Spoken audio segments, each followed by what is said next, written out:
If you just now tuning in, hit the like, hit the subscribe, and hit the bell. GMS fam, the green room. Let's talk about it.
Hey, yo, GMS fam, the green room. What's going on, everybody? Look, man, I had to come back to StreamYard because for some reason, my regular stream setup on my desktop is bugging. And I don't know what's going on. I don't know why it's doing that. I don't know what the deal is. I tried to figure it out. It ain't going. So I had to do an emergency switch and make sure that, you know, we get this going right. Now, can y'all hear me? Am I loud enough? Is it too low? Let me know if my mic is good.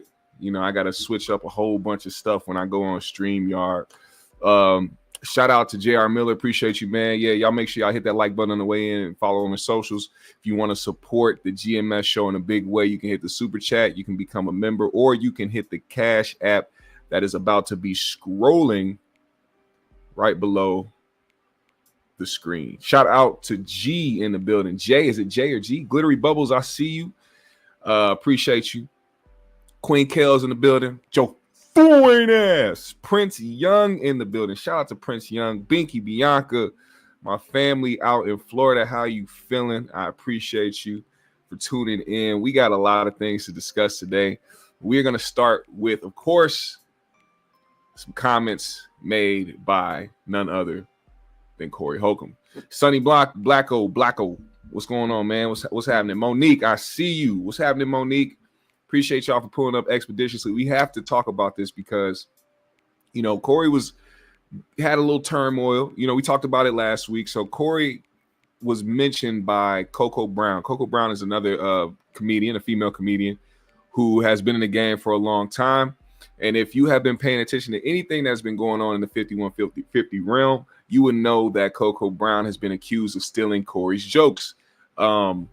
Corey has put it out on blast a few times about a lot of people stealing his jokes, but mainly went in on Coco Brown because he was told by another female comedian. This is by the recollection of Coco Brown herself. She said another female comedian was accused of stealing jokes, and then a way to deter the attention away from her, she claimed that Coco Brown was somebody who stole jokes as well, but not just anybody's jokes, Corey Holcomb's jokes.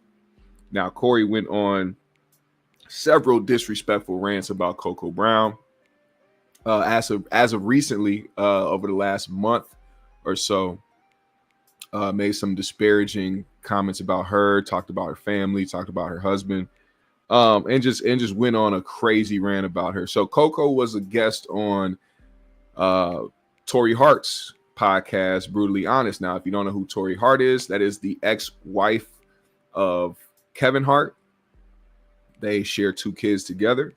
There has been a lot of things in the media over the years about Kevin Hart and Torrei, and there's been records being set over here, and Kevin being the type of guy who I believe is a stand-up guy, because he could have took any chance to really demonize his baby mother and put her out there in the world to where she wouldn't be in a good light. And honestly, the love and respect that Kevin has in the industry, she probably would have never had a career or be friends with some of the people she's friends with today if Kevin took a different route. But he respected her enough to remain in good standing, even with all the different narratives and the rumors and different things like that surrounding their relationship. Now,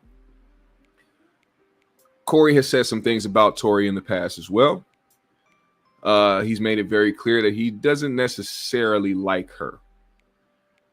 He said some things to say on his podcast about her. So she, of course, took the chance on her platform to ask Coco about her issues with Corey while slipping in some of her issues as well. Now, the thing about it is Coco Brown expressed that her and Corey had a conversation behind closed doors, and that led to an understanding and Corey apologizing for his comments towards her.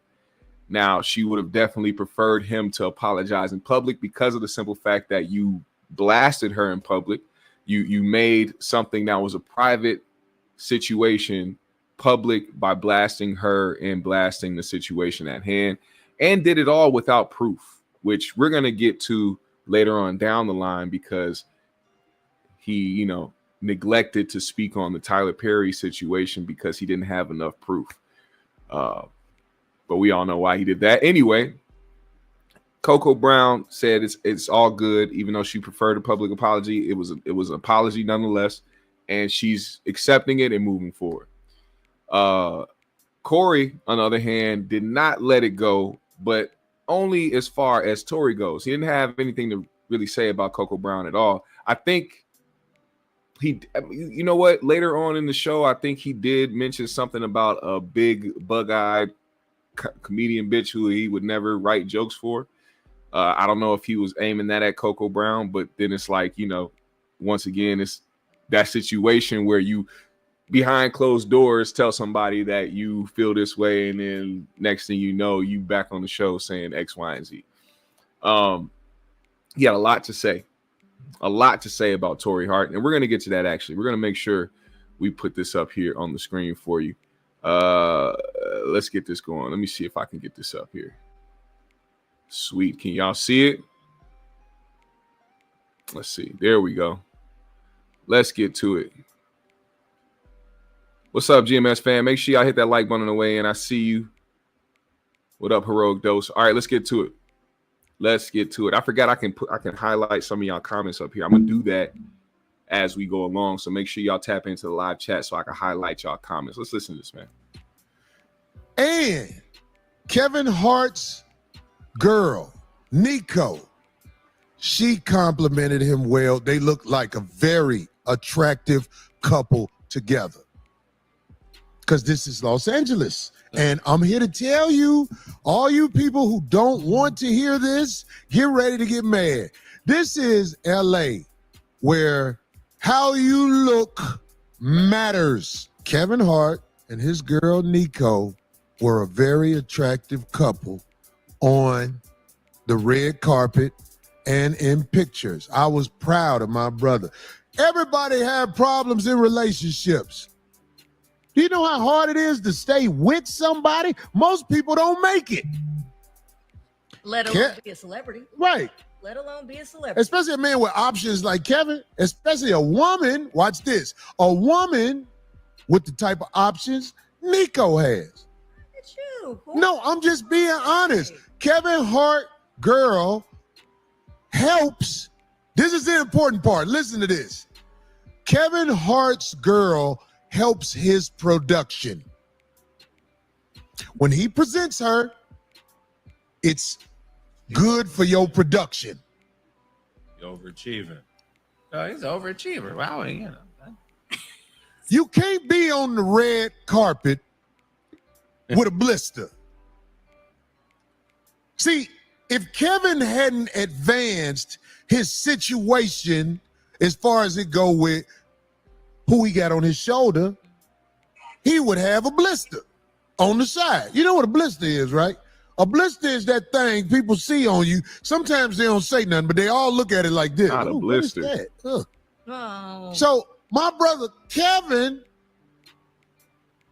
got rid of the blisters and got somebody he could put forward that will help his production. I want to say to Glittery Bubbles said, I always get leery when men compliment another man's chick hella hard. It makes me think that he's looking at her too hard. The most you give is a nod, and that's it. Corey's doing too much.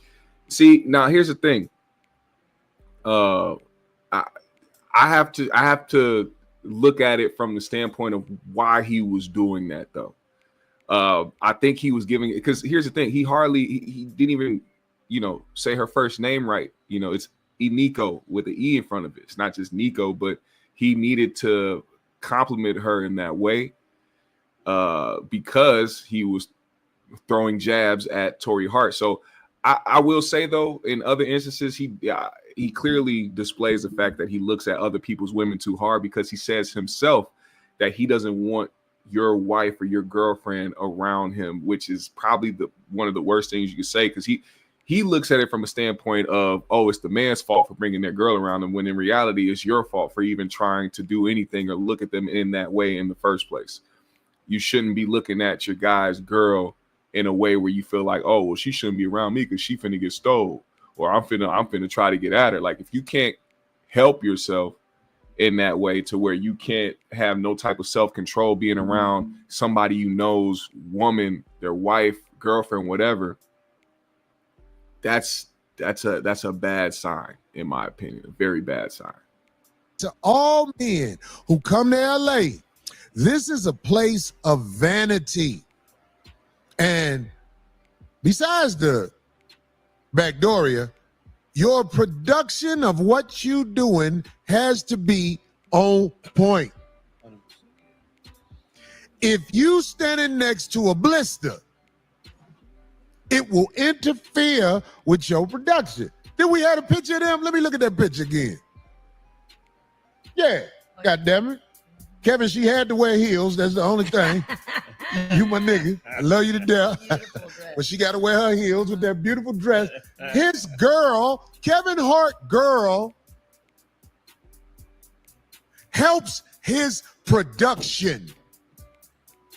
You can't be seen with a blister, gentlemen.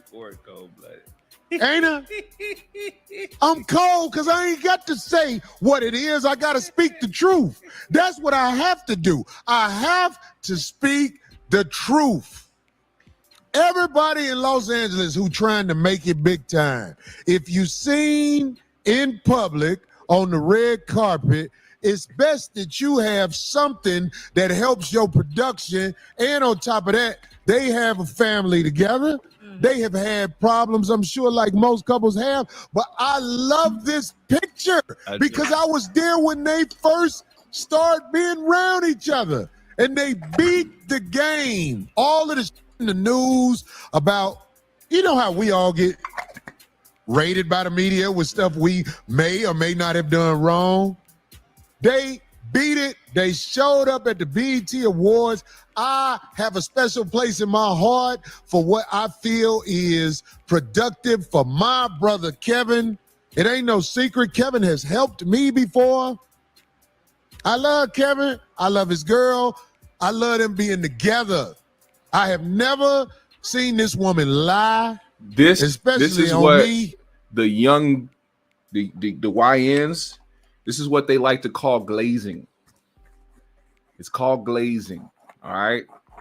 This is a nice form of glazing right here.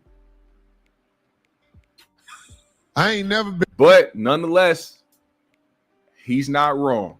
I have to be honest. He's not wrong in this situation. Hollywood is a tricky game. You ever seen somebody in Hollywood? They got 20, 30, 40-year careers. You don't know who their wife is until they finally step outside with them on that red carpet when they already in the game, solidified, and can't do no wrong and get calls to lead in every goddamn major motion picture in Hollywood ever. It's because you can't get caught out there with the wrong looking woman, which is kind of, it's crazy, but it is what it is. It's Hollywood. Been to their house and nothing like that. Yeah. There's other bitches be out there lying, talk about they cook for me and motherfucking play video games. I don't play video games. But I was just like, I was confused because I used to cook for this nigga. You know what I'm saying? Like when he would come and visit me and Kevin, and you know, when we first moved up, I was like, you used to come to my house and I would cook full meals for you. And I don't let bitches cook for me that I feel like are blisters. So what I'm saying is this. I want to give my brother all his props for moving on from the blister. Because you can't do it like you want to do it with a blister on your side. Now, what is a blister? A blister is exactly... Said, how's it glazing? Because we all know that Kevin can't do no wrong in Corey's eyes. You know what I'm saying? Corey will say in one instance how, you know, he loves Kevin and Kevin's done X, Y, and Z for him. And he, you know, he'll never talk against Kevin. And then in the same, you know, show say some shit like, yeah, anybody sitting in the front row of these awards or anybody that's got a bunch of Grammys or anybody in certain positions are with the devil and, you know, BACKDOORIA shit. But when, you know what I'm saying? You gotta understand this is just how the game goes, man. What it is. Even if you put a lot of makeup on a blister, we still see the blister. You can put light-skinned bitch makeup on a blister. We'll still see the blister. You a blister. You a blister. So once again, Binky said, did Torrei even say that she was talking about Corey? No, but then I had a theory because back in the day when Kevin and Torrei were still together, Patrice O'Neal used to go over there a lot. So here's the thing. She may have gotten Patrice and Corey mixed up a few times, maybe in her memory recollection. You know what I'm saying? That's what I thought of instantly, because just like Corey used to go over there back in the day, Patrice O'Neal used to. And matter of fact, Patrice was the one that said he used to be over there eating and playing video games and shit like that. So she probably got Patrice and Corey mixed up, which is kind of hard to do, seeing as Patrice is dead.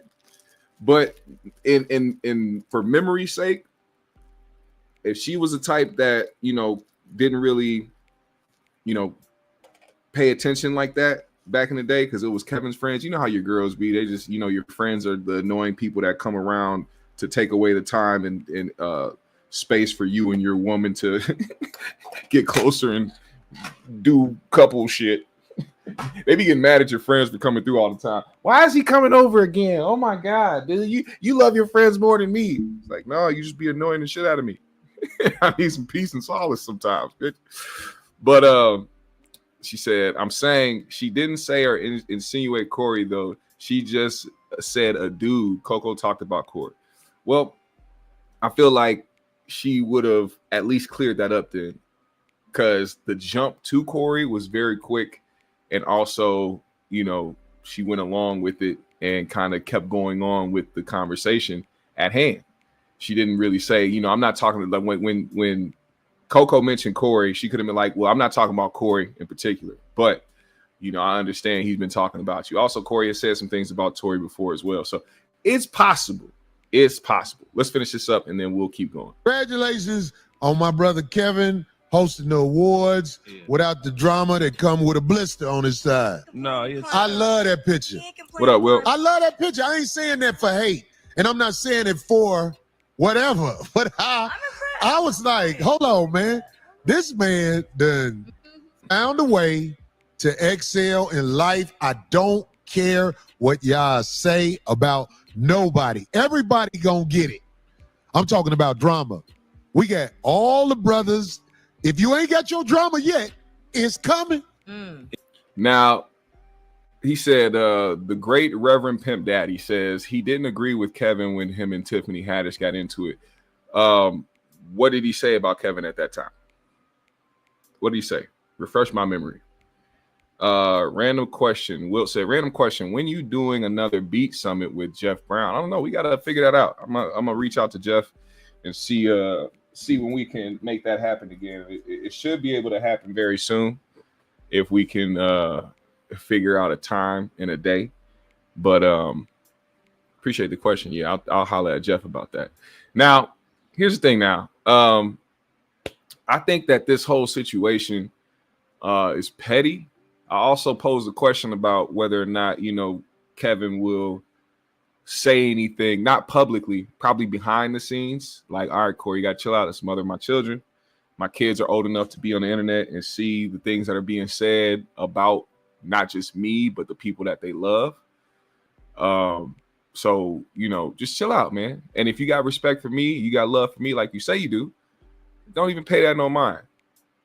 If I'm Kevin, I'd be like, bro, I was with her for a long time, man. We got 2 kids together. Trust me, I know she go off at the mouth. And I'm not trying to tell you what you should and shouldn't be doing, but for my sake, so I won't have to deal with no extra shit for no reason, no extra turmoil, or have people hitting me up trying to tell me, oh, look, Corey said this, or oh, you talking about you. I don't even want to deal with that. So just from here on out, bro, from man to man, brother to brother, just don't even pay her no mind, bro. You got a bigger platform, you got a bigger name, you can do anything that you. If you say you're not paying attention to Podcast and Poverty or anybody that's trying to get up off your name, don't even pay it no mind, man. If I'm Kevin Hart, I'm doing that. That's how I would step to Corey in that situation. But do I think he will? I don't know. If you're also this is also what I think too. If you're somebody who engages in this, so for instance, Torrei Hart, just because you my baby mom, don't mean that if you go out of your way to say something about somebody and they respond, that I'm supposed to go to that person that responded to you and be like, hey man, chill out talking about my baby mom. Like, no, you get yourself in a situation, you're gonna have to find your way out, unless it was an unprovoked situation. As far as somebody I know, if it's somebody I don't know and they talking crazy about you, I'm not finna come to your defense because anybody can do that. You're a celebrity in a way because of your attachment to me. So of course people are gonna say things about you, but if it's somebody that I know who I'm cool with and have a rapport with, have a relationship with, and they say something about you unprovoked or they're attacking you for no reason, yeah, I'm gonna say something to them. Just off of the strength that you are the mother of my children and I respect you enough to do that. But if you are going out of your way to say things about people, or you trying to play this internet game, you on podcasts, trying to do the media game and whatever it is that you're trying to do, then I have my family to worry about. You have your things to worry about. That has nothing to do with me. Even if they mention my name because you're attached to me, it ain't got nothing to do with me. The great Reverend Pimp Daddy says, don't be around her. She's not good for his brand. Then that video with her and Aries came out. He said, don't be around her. She's not good for his brand. Then that video. Okay, well, is that what he said? It don't sound like he was disagreeing with Kevin or trying to chastise Kevin in any way or criticize Kevin. That doesn't sound like a criticism at all. Sounds like he's trying to give him some advice. Biggie says, I want to see the comment between Torrei and Coco again because I didn't get that she was talking about Corey herself. Maybe I missed something. Should we go check that out? Should I pull that up? Let's see. Let me pull that up. I'll pull it up so you guys can see. Give me a second, guys. Give me a second. Should be in my recent search history on YouTube. We can get to it very quickly without any hiccups. Here it is. All right. Let's see.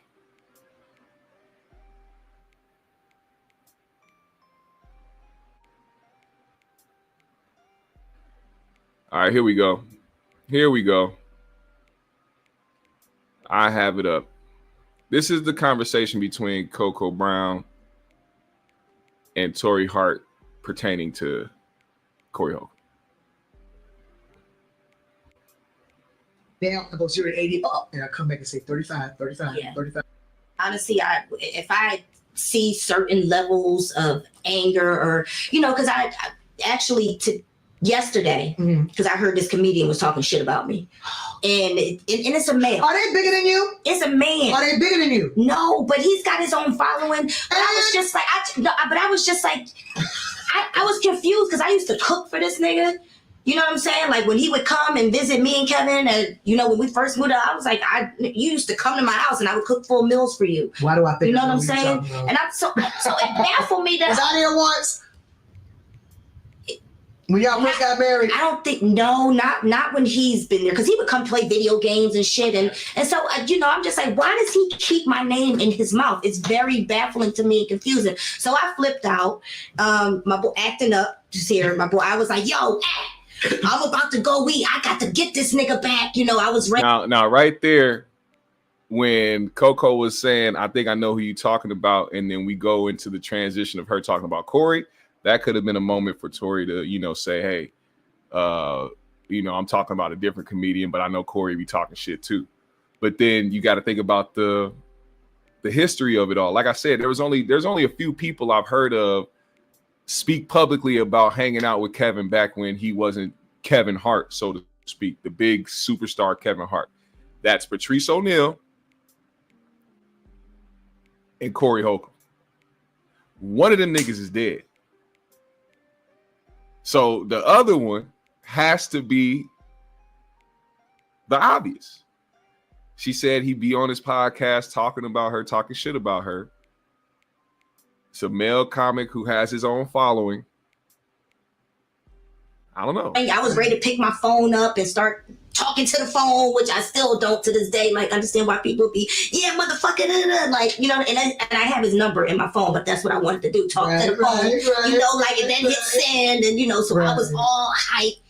And then I had to calm myself down because that's what I would have did, you know, 5 years ago. And now, like you say, I've done the work. I always look at the big picture. I had a very well-known comedian come for me a few years ago, and it came so out of nowhere. We had just worked together. Right. We were writing together. He had tags for me. He reached out to my agent to get the tags for me. And then out of nowhere, he just came for my throat, came for my child, just was on one. And I'm just like, and I'm trying to reach out like, dude, what did I do? What did I do? You booked another job? No, let me tell you what happened. It all came out. I got to reveal stuff to you. Another female comic who got accused of taking one of my jokes. I didn't know this. When she got accused of that, she flipped out and said, well, so-and-so be taking your jokes. Right. Me. Okay. And this comic, instead of calling me after you just saw me, we worked together, instead of calling me saying, yo, what's up? Instead, took her word and went on this rampage. And then when it came out, she lied. They apologized to me, but it would have been nice had you done it publicly. Right. Because you raked me across the coals. Wait, said went on rants about you out in the public? Girl, like, Twitter. Interesting. Smootherick says she was talking about Pierre. Pierre, huh? Was she now?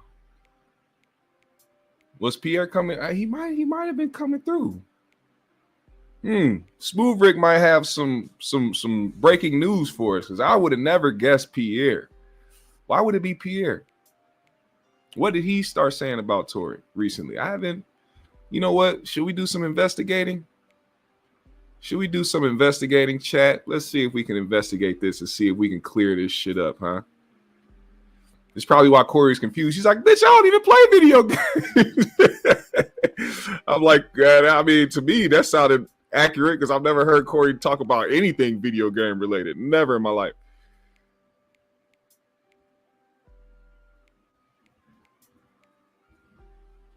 Let's see.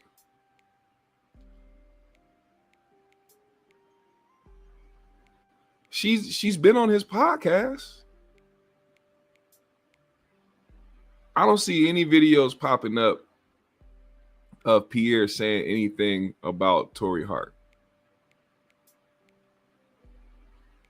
I don't see anything about that. I see them on a podcast together talking, but I do not see anything of the sort. You're gonna have to give us some more info on why you believe that it was Pierre. I need to know.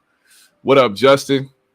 He's like, damn, dumbass budgeting meeting ran over. What we talking about? We talking about Corey. We're going to go into this Tyler Perry situation. We also going to talk about OVO Maul from Rory and Maul podcast being the most delusional super Drake nut hugger stan I've ever seen in my life. We're also going to talk about some other things. We're going to talk about that guy who was in my state in Minnesota, who decided to go on a small rampage and kill some Democratic politicians and injure a few others before getting caught finally by Minnesota state troopers. It's crazy how like a lot of these politically driven, like violent, murderous rages, they do be coming from a certain side. And that side, the way that they defend that is by just throwing out blanket statements or just throwing out, oh, well, that person was a Democrat. That person was far left. Even with all the information that came out about the guy and him being an obvious conservative Republican supporter and Trump supporter, everybody was like, no. Tim Walz, he's a Democrat. He appointed this guy. See, this is another thing, too, about the corrupted mind, about how politics have ruined people's everyday lives by what they consume. You're sitting here talking about Democrats and Republicans. None of these people care about you, for one. Second of all, not everybody is running some tyrannical, biased, government.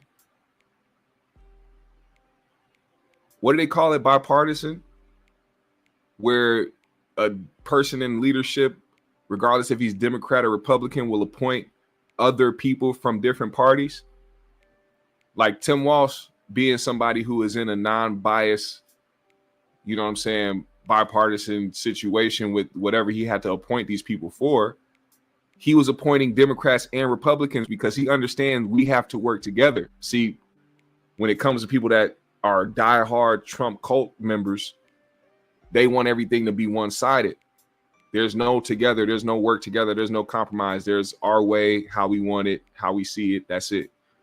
So it was mind-blowing to them that Tim Walz would appoint a Republican to a seat, thinking that that's how, and that's the brainwash part of it all. The brainwash part of it all is that they believe that these things are supposed to be one-sided. People can't be appointing people from other parties in certain situations when that's what you have to do to work together and make shit work. That's all I'm saying. Now, let's finish going over on this part because I have to bring this up.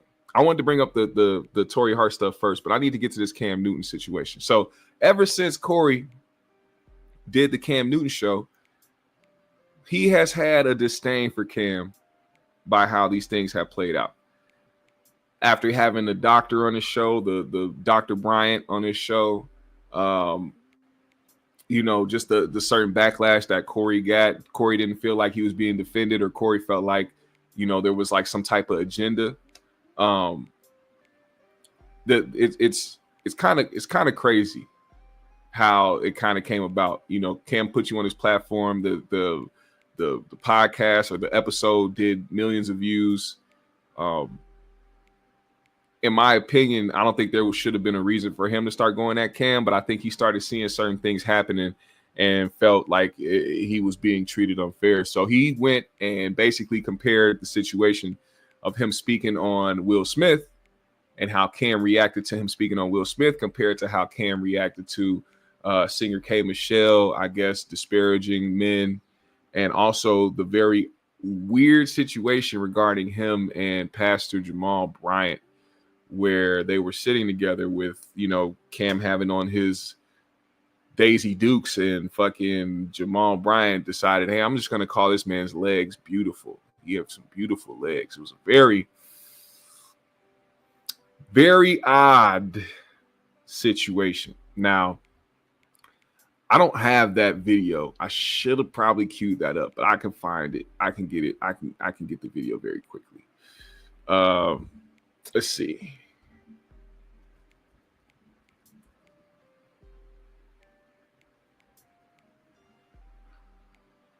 Cam Newton Here we go. Just like that. Very, very quickly.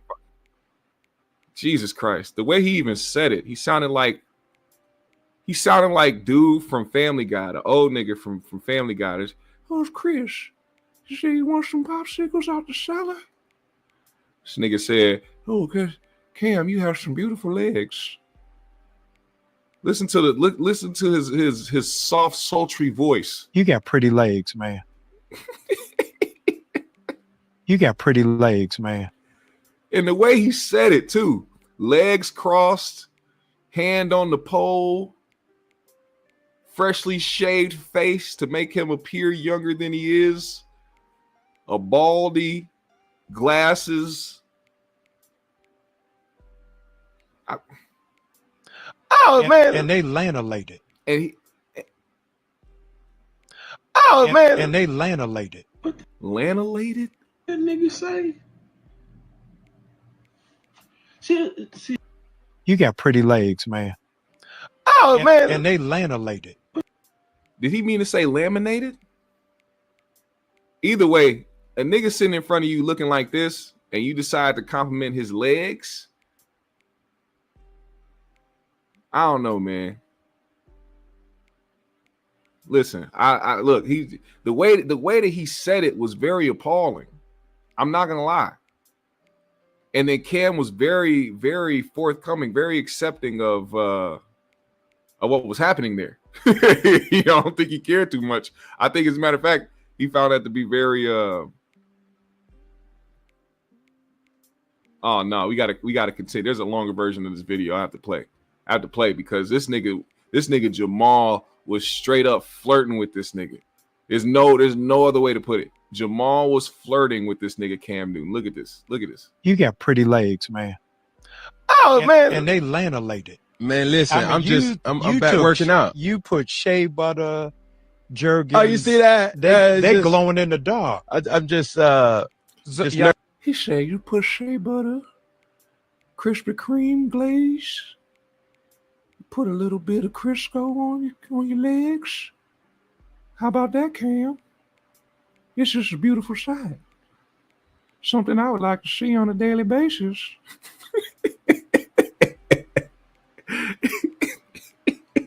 Zoom in. Why don't you zoom in on his legs? Make sure you show the shiny parts. Do not skip leg day.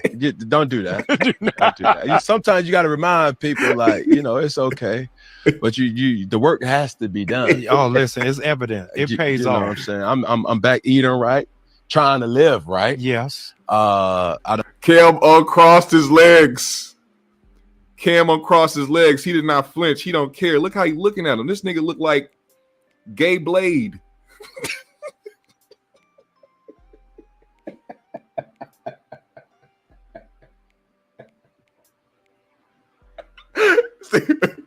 This nigga look like the Gay Blade. Nigga wasn't even a vampire slayer. He just went around chasing dick. This nigga had an all black suit.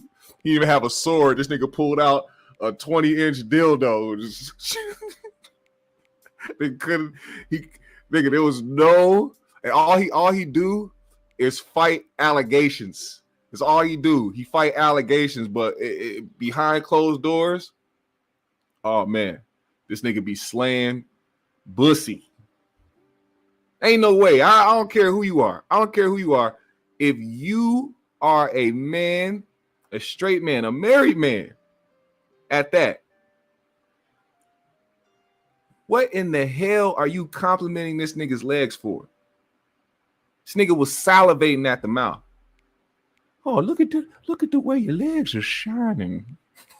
Think about if you can say that, outright say that to somebody verbally, imagine what he was thinking. Ladies in the chat, if there are any women in the chat, I see a few of y'all. Women in the chat, if your husband did this, what would you think? How would you feel? Would there be questions running through your mind? This nigga said, "Oh, look, it looks like you stole a couple confiscated baby oil bottles out of the feds, straight from Diddy's house." That's what you did. Did you lather your legs in baby oil? This nigga Jamal from Bryant is a I freak. purged my tongue since last speaking with you. Yeah. So I don't curse no more. I try not to curse no more. I had a Wow. flare up the other day, but Yes. who's keeping count? I'm not. Lord Jesus. Ain't that how niggas be flirting? That's how old heads be flirting with cougars and Keeping shit. count? I'm not. He said, I'm not. Talking about some I'm not. He said, and if you think I don't like them shiny ass legs,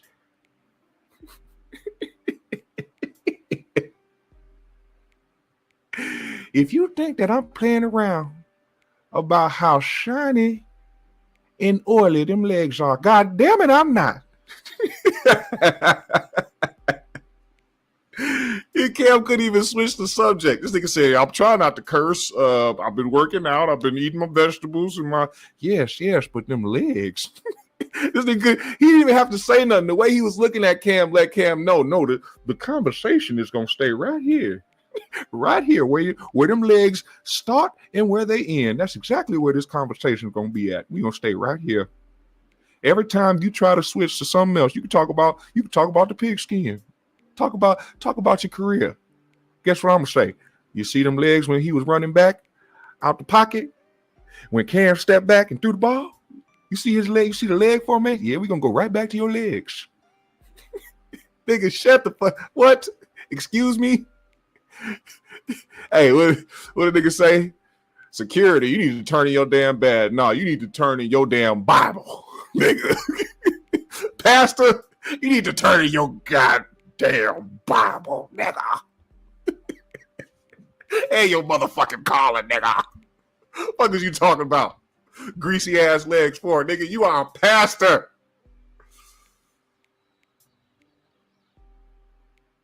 See, this is why niggas like Kirk Franklin decided to walk away from the church.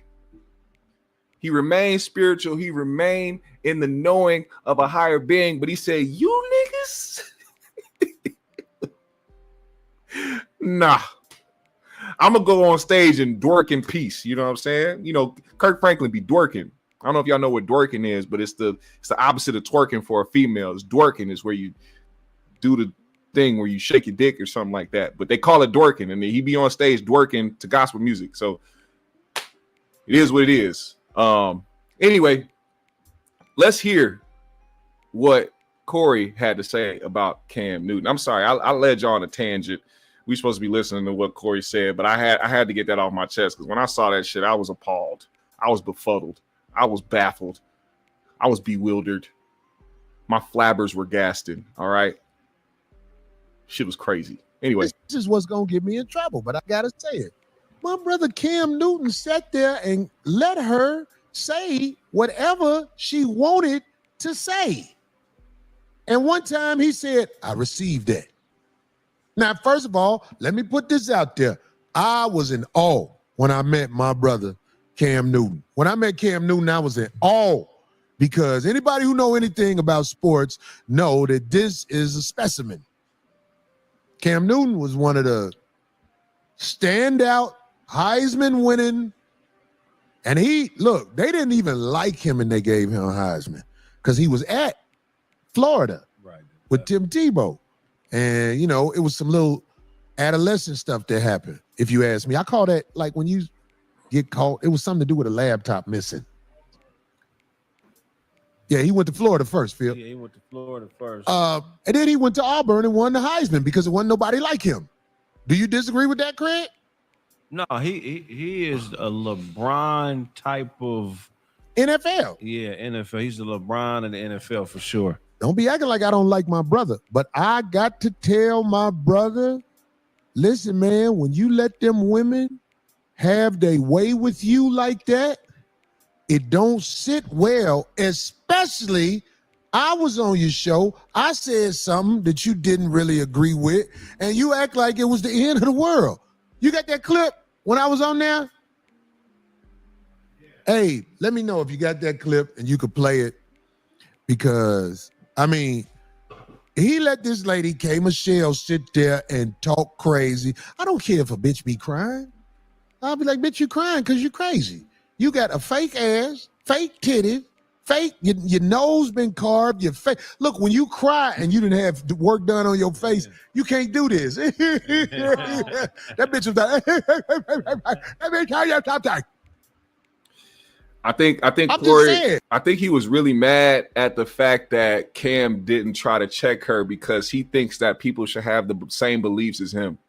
So the fact that Cam didn't check her for her own opinion, like he felt like Cam was trying to check him during the interview, when I don't think Cam was trying to check him. I think Cam doesn't subscribe to saying the same things or thinking the same way as Corey. So if you don't think the same way as somebody, the thing you should do is ask questions.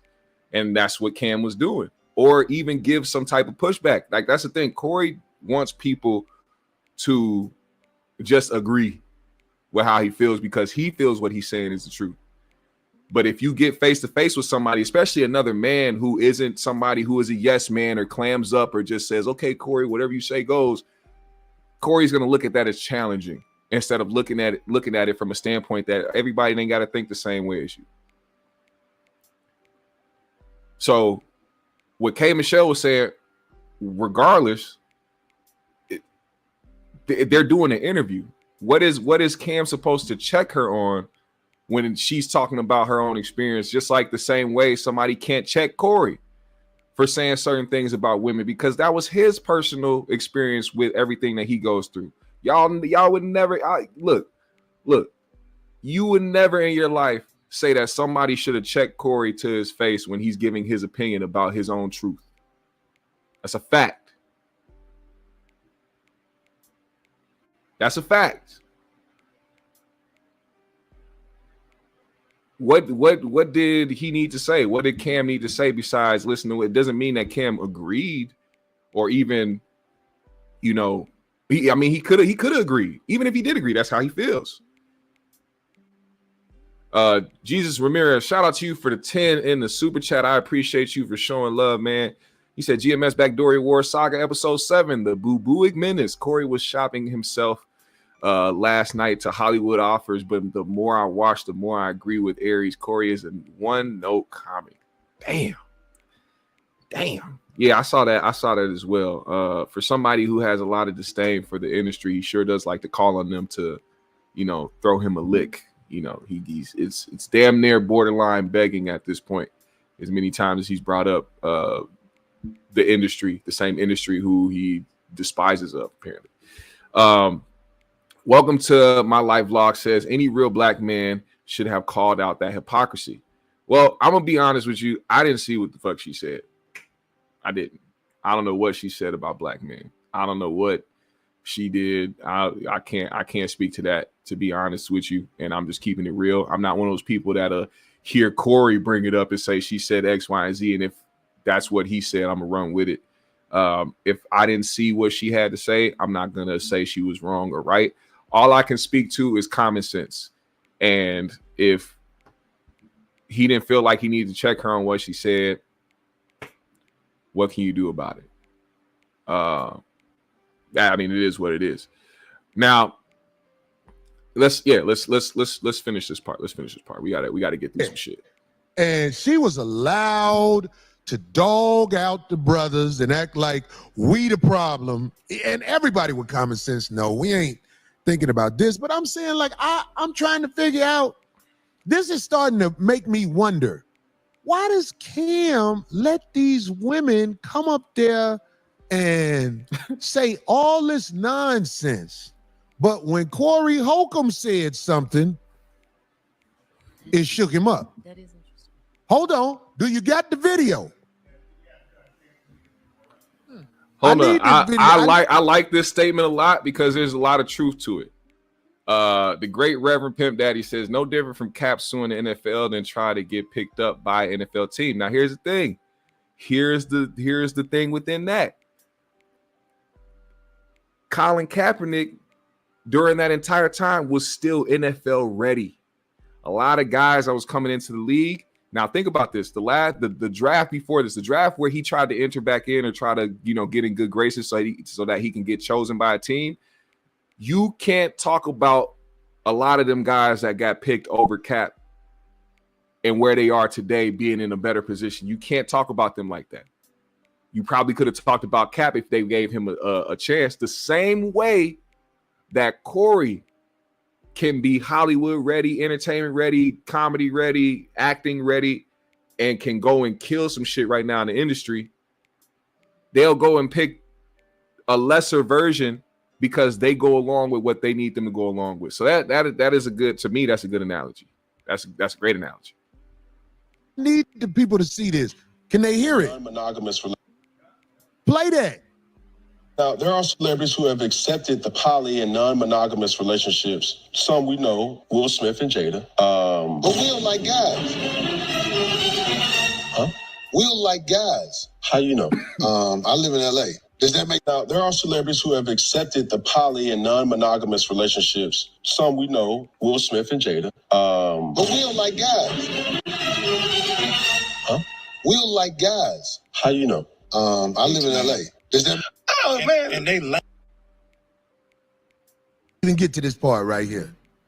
Now you saw his disgust when I said Will like guys. Am I right? Right. Was it just me? I noticed it. He didn't like that. Now there are celebrities. Now watch his response when the brother, because he did not interrupt K. Michelle from dogging out guys. In fact, he said, I received that. Now watch his response when a man tell him he got pretty legs. You gotta watch this. Because I haven't seen it yet. Because I don't want people to miss this. Oh, man. And they lanolated. Man, listen, I mean, I'm back working out. You put shape. You got pretty legs, man. Oh, man. And they lanolated. Man, listen, I mean, I'm back working out. You legs, man. Oh, man. And they He said, oh, man. Hold on. man. I don't care how much in awe I am of you as a football player. I'm even, look, I give it to you as a human being. I'm not taking nothing away from you as far as it goes with being somebody who might be trying to do the right thing. But brother, hold on. If a man tell you you got pretty legs, that's an insult. If a man say to me, ooh, you got some pretty legs, they laminated, I'm not gonna say, oh man, because that's what he did. Am I wrong? When the man said he got pretty legs, Kev said, oh man, Somebody said he was can we blushing. play it back? Somebody said he was blushing. He was blushing. Oh, man. And they I landed. was blushing. He was, man. I ain't gonna lie. That shit was suspect in a motherfucker, man. I cannot lie to you. That was a very suspect instance. There's nothing. This right here, Corey is absolutely right in how he feels. Very suspect situation. All right. There's no criticism in this thought process right here. Nigga's legs was shining like somebody took fresh cement that didn't turn yet. They just glazed him with cement, the purists. And then like it's like somebody took his legs and then put it in a kiln next to some pottery and then put the shine on it, the stain on it, so that when it came out it was extra glossy. This nigga put his legs in a kiln. I don't know, man. It's just weird. It was very weird. I don't even know how I could joke about that anymore. It's just it actually makes me feel uncomfortable. And the main reason why it makes me feel uncomfortable, not because of like the technical gay aspect of it, but because it's a pastor, bro. And the things that be coming out about pastors, it's like, yo, y'all niggas be low-key obvious with it. That's my biggest gripe about this whole thing, is because the guy's a pastor. And not only that, it's 2025. You know the climate. You know the atmosphere. You know the stereotypes that surround pastors. and you went and thought, well, you know what, ain't nobody gonna think twice about this. He had to have known. He had to have known how crazy that was gonna sound. Queen Kel, she said Cam didn't show disgust. He just asked, how do you know? So Corey is lying and don't like when people disagree with him. Yeah, exactly. So that's the thing. That's the problem. He basically revealed something that probably Cam has never heard of. Like you got to think about the life that an athlete has. If he spent his entire life being an athlete and becomes a professional athlete, there's a lot of things these guys aren't tapped into because their whole life is surrounded by that sport. And then once you get out of it, then you start getting and dabbling into other things. And now he's doing a podcast and trying to do this whole, thing where he's trying to understand people, interview people, and find. He probably never heard that rumor in his life about Will Smith. So when you see, and then you have to think about how people revere Will Smith and how they respect Will Smith to the point where that stuff don't be happening, where people just talk crazy. The one time in life where people started to have a negative, like an outright negative opinion about Will Smith to where they were going online really heavily going in on him was after the slap. Now, I know people have talked about his relationship in the past and, him and his wife being swingers and whatever the case may be. Those conversations aren't necessarily talking against Will Smith because nobody stopped loving Will Smith as a actor and as a personality. Everybody still messed with him. But when that slap happened, you saw a lot of people turn against Will. That was like one of the first times I've ever seen in life where people actually was trying to dog Will out and, spread a certain type of negative narrative about him. So then when you see Corey outright just say, Will Smith likes men. So when he says, how do you know? That opens the floor for you to now express how you know this.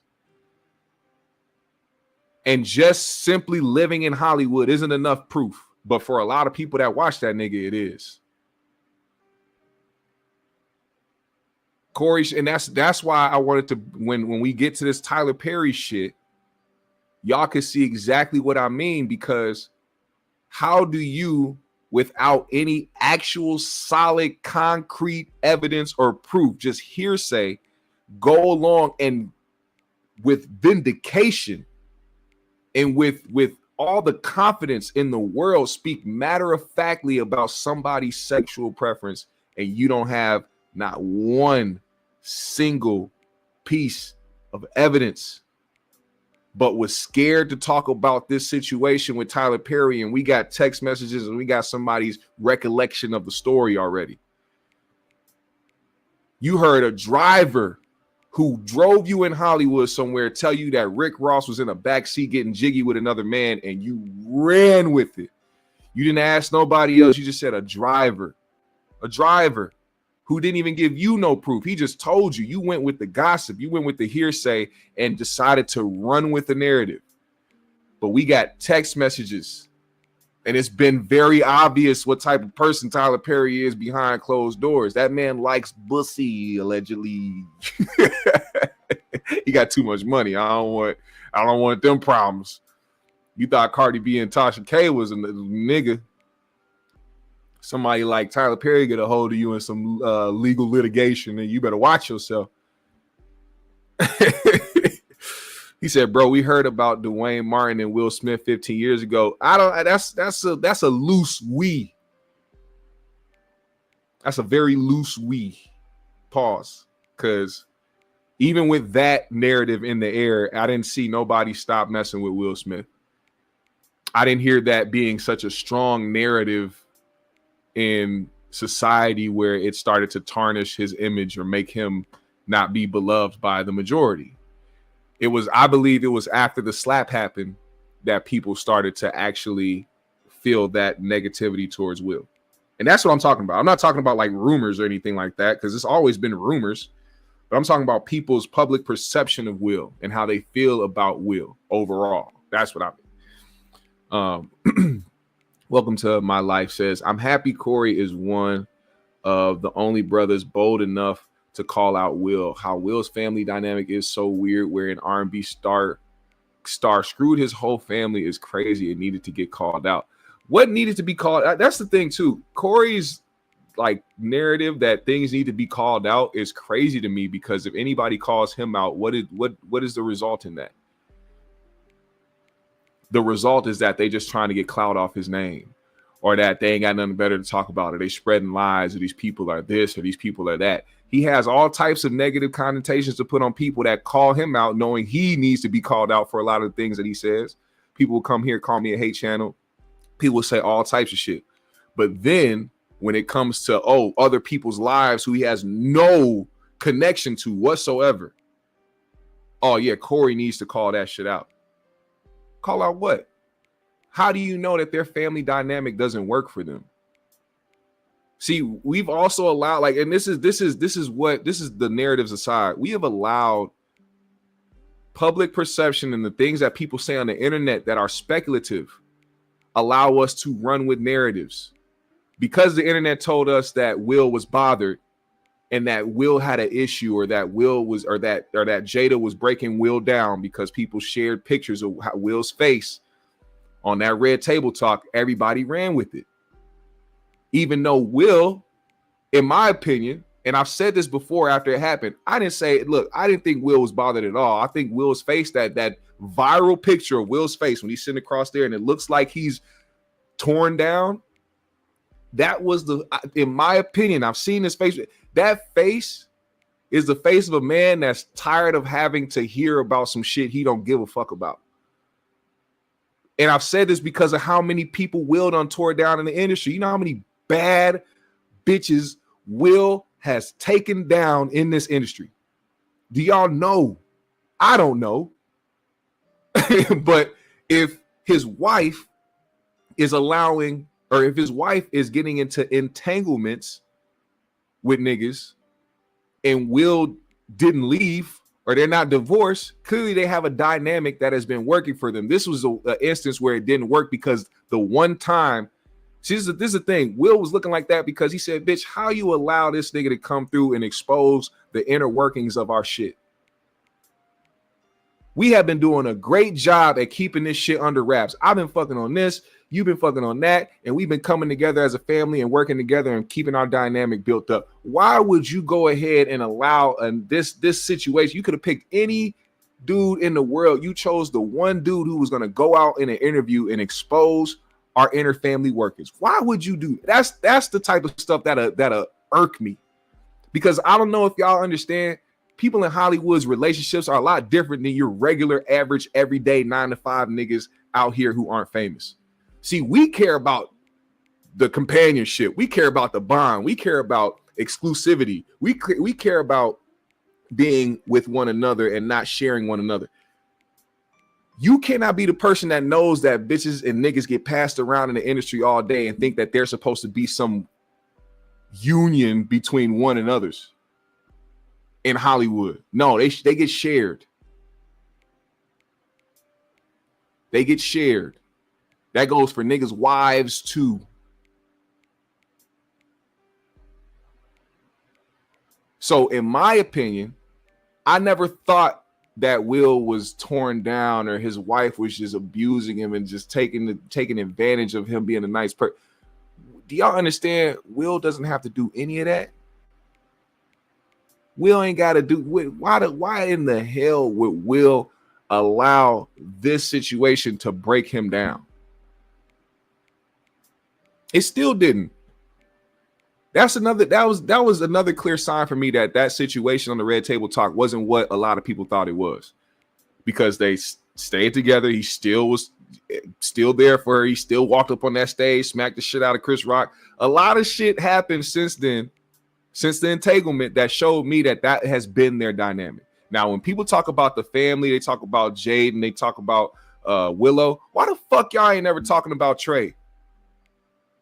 Why don't y'all ever mention Trey? Y'all talk about the two niggas in the family that take shrooms and acid and do all the artsy shit and using their abilities as these niggas' kids, and the fact that they got notoriety already to be these outward, just free-spirited ass children who y'all focus on, but ain't none of y'all talking about Trey. Why is that? because that's not exciting enough. It's not entertaining enough to just pay attention to the normal kid out of the family. And I don't want y'all, no. I don't want y'all to say, oh, you know, Trey has a different mom.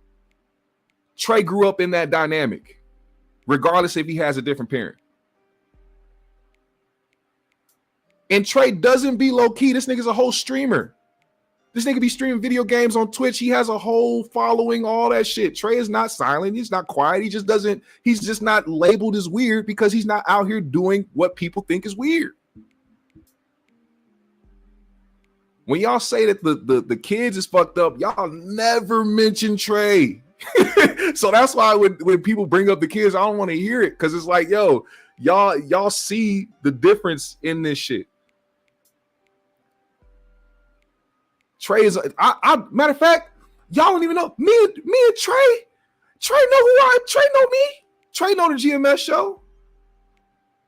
Because when he first started streaming and didn't have a lot of people watching him, but had like 2-3 people watching his YouTube, I was in there supporting the guy.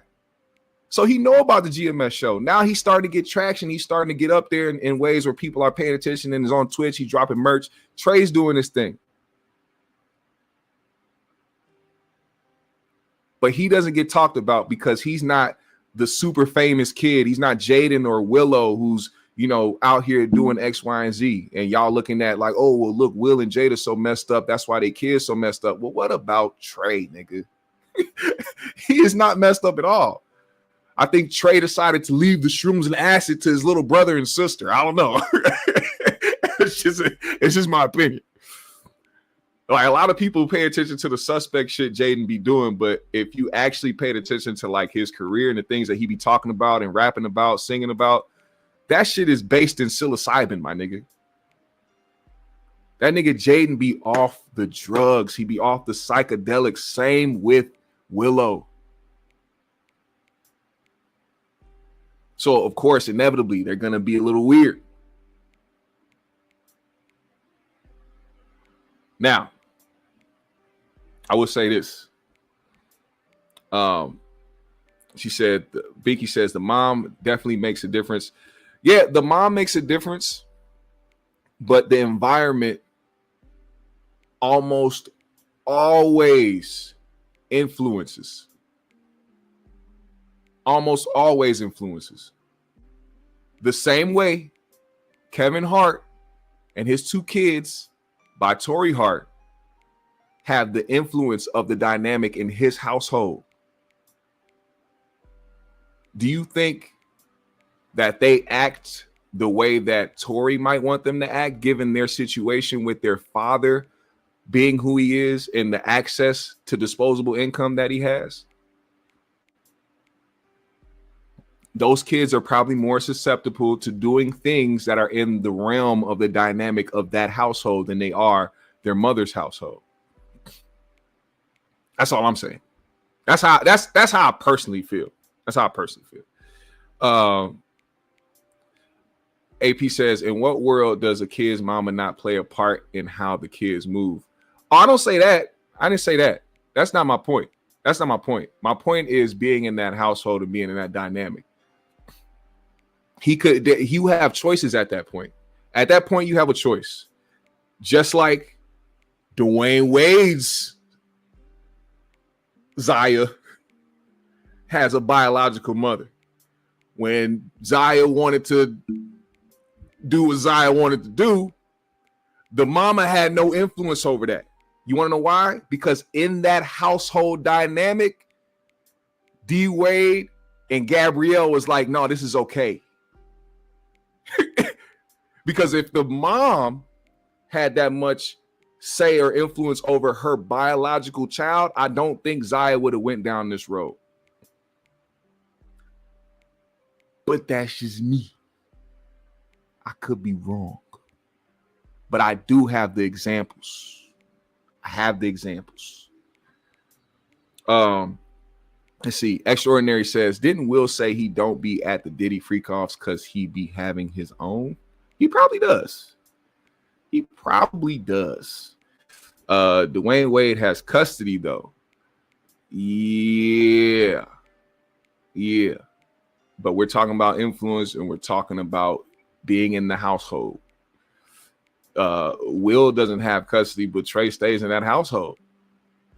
And he had a choice to be influenced by what was happening in that household, seeing his brother and his sister do all this extra shit, or he could have been like, I'll go another route. You know what I'm saying? I'll go another route. Let's see. OG says, I think it was influenced by Gabrielle. It could have been. Could have been. AP says, that's our point. Subliminal says, he did not live in that house full time, though.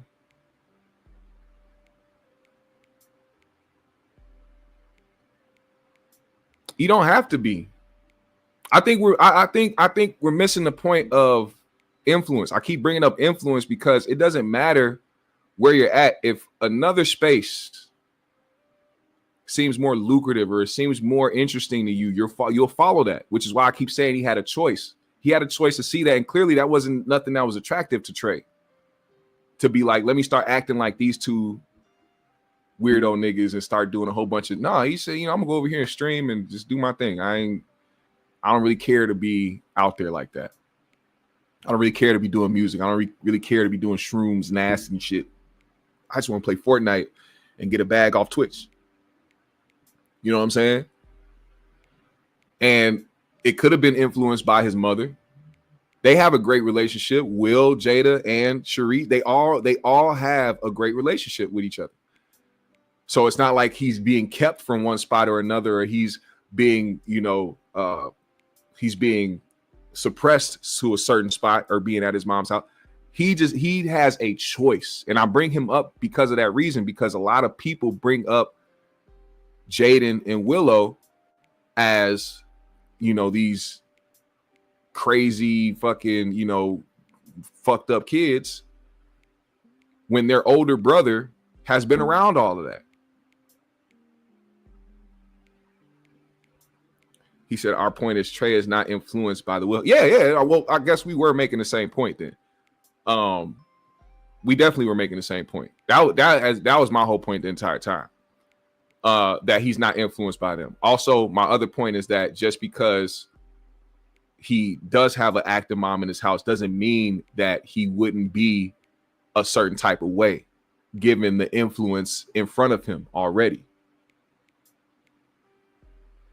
They all grew up together. They all came up in the same house together at some point, whether he was going back over to his mom's house at some point and coming back. He's seeing the dynamic.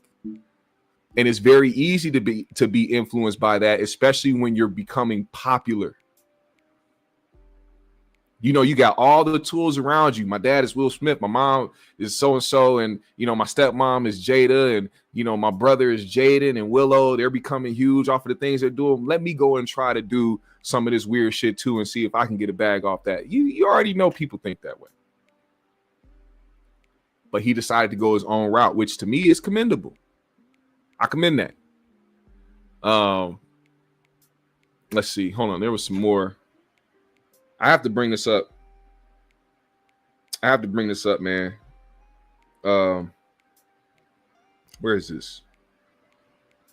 Because he had more stuff to say about Cam, but I want to move forward. I have to let y'all know or put y'all in the realm of how he thinks when it comes to this Tyler Perry situation. So they kept asking him in the chat because of course it was getting blown up in the media about this Tyler Perry situation. So for those that don't know, Tyler Perry is being sued for $260 million over alleged sexual assault. And it's being alleged by a man. His name is Derek Dixon. Claims Tyler made unwelcome advances on him before later casting him in the Oval. I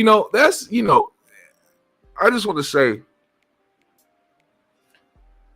for the people out there who find themselves in a situation where you feel uncomfortable and then somebody makes an offer to you to be a part of something that they have going on, whether they're trying to cast you for something or get you a part of a project or something like that. If your gut or your intuition is telling you that this person is a weirdo or they're making unwanted advances towards you, something should tell you in that moment, that light bulb should go off in your head that this person is trying to get me involved with this project or this movie or this TV show or this whatever the case may be for a hidden agenda, ulterior motive.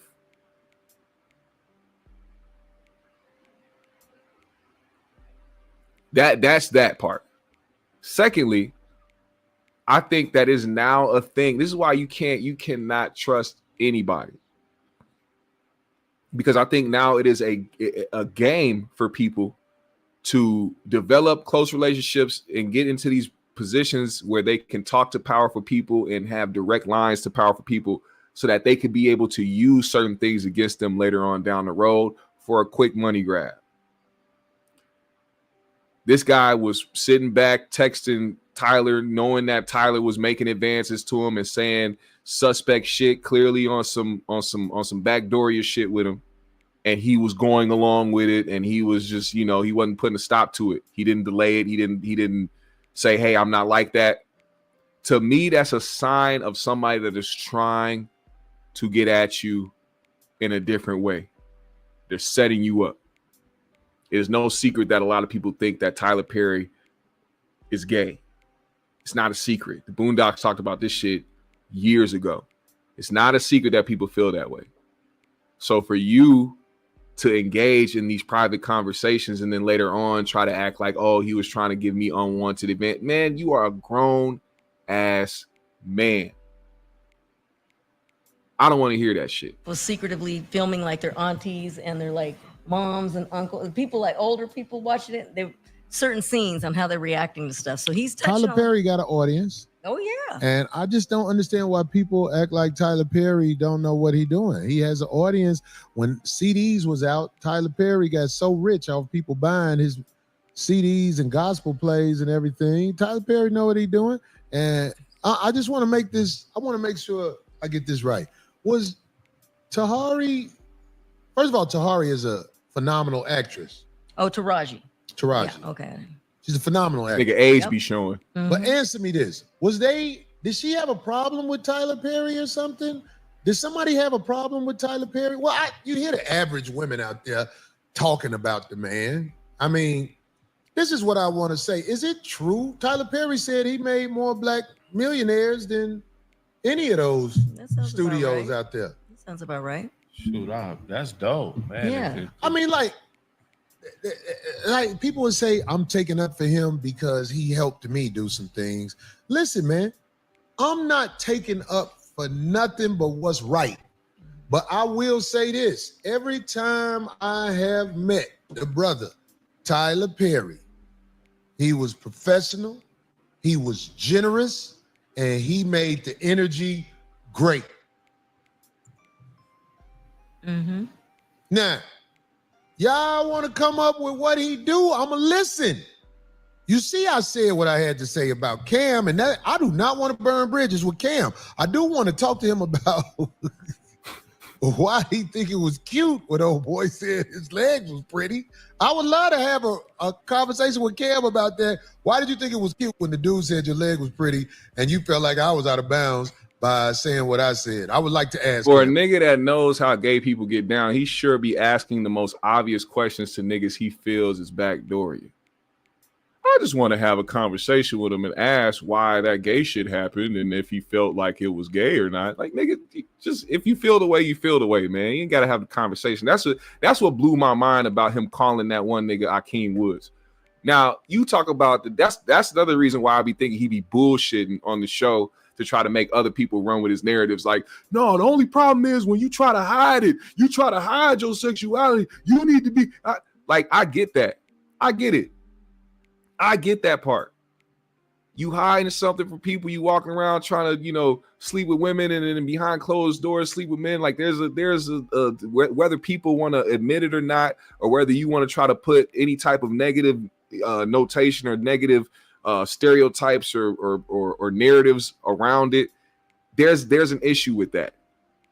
There's an issue with that. And it is what it is. You ain't got to feel the same way, whatever. I agree with Corey on that. But Akeem Woods is somebody who you know is outwardly gay. He doesn't hide it. This man be talking about his sexual interactions with other men. So the fact that you called him to try to get some type of understanding is weird to me. But just to me, I don't know about anybody else. But I'm saying, like, when you fucking with motherfuckers like Tyler Perry, Cam Newton, the list goes on. These are boss motherfuckers. They don't get to be a boss by doing what you say, disgruntled, lonely, lost, broke bitch. Cake ass nigga. They don't get to be rich by doing what you say. So you have to understand some of these people have to let the noise that the minions bring go in one ear and come out the other.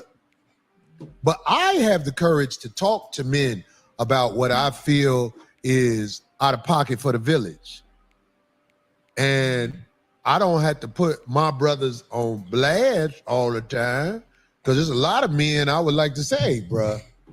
So whoop-de-whoop-de-whoop. You know what I'm saying? But I talk to them when we somewhere and it's just us talking. But look at those women up there. Let me tell you something. That's the hypocrisy I be talking about. That is the hypocrisy that I talk about, because on one show you say these things need to be called out. These things need to be talked about. It needs to be put on blast. But when it's people that done helped you, or people that show you love, or people that you have quote unquote respect for, that'll throw you a lick, then it's, well, you know, if it got to be talked about, it'll be talked about. But I don't have all the information. I'm not gonna throw him under the bus. He done made this. He done made a bunch of black people millionaires. He did this. I didn't think any of that shit mattered when you standing on your morals and standing on business when it comes to what you believe in. Because from what I see, Tyler Perry hasn't reached out to you yet to do anything of any sort.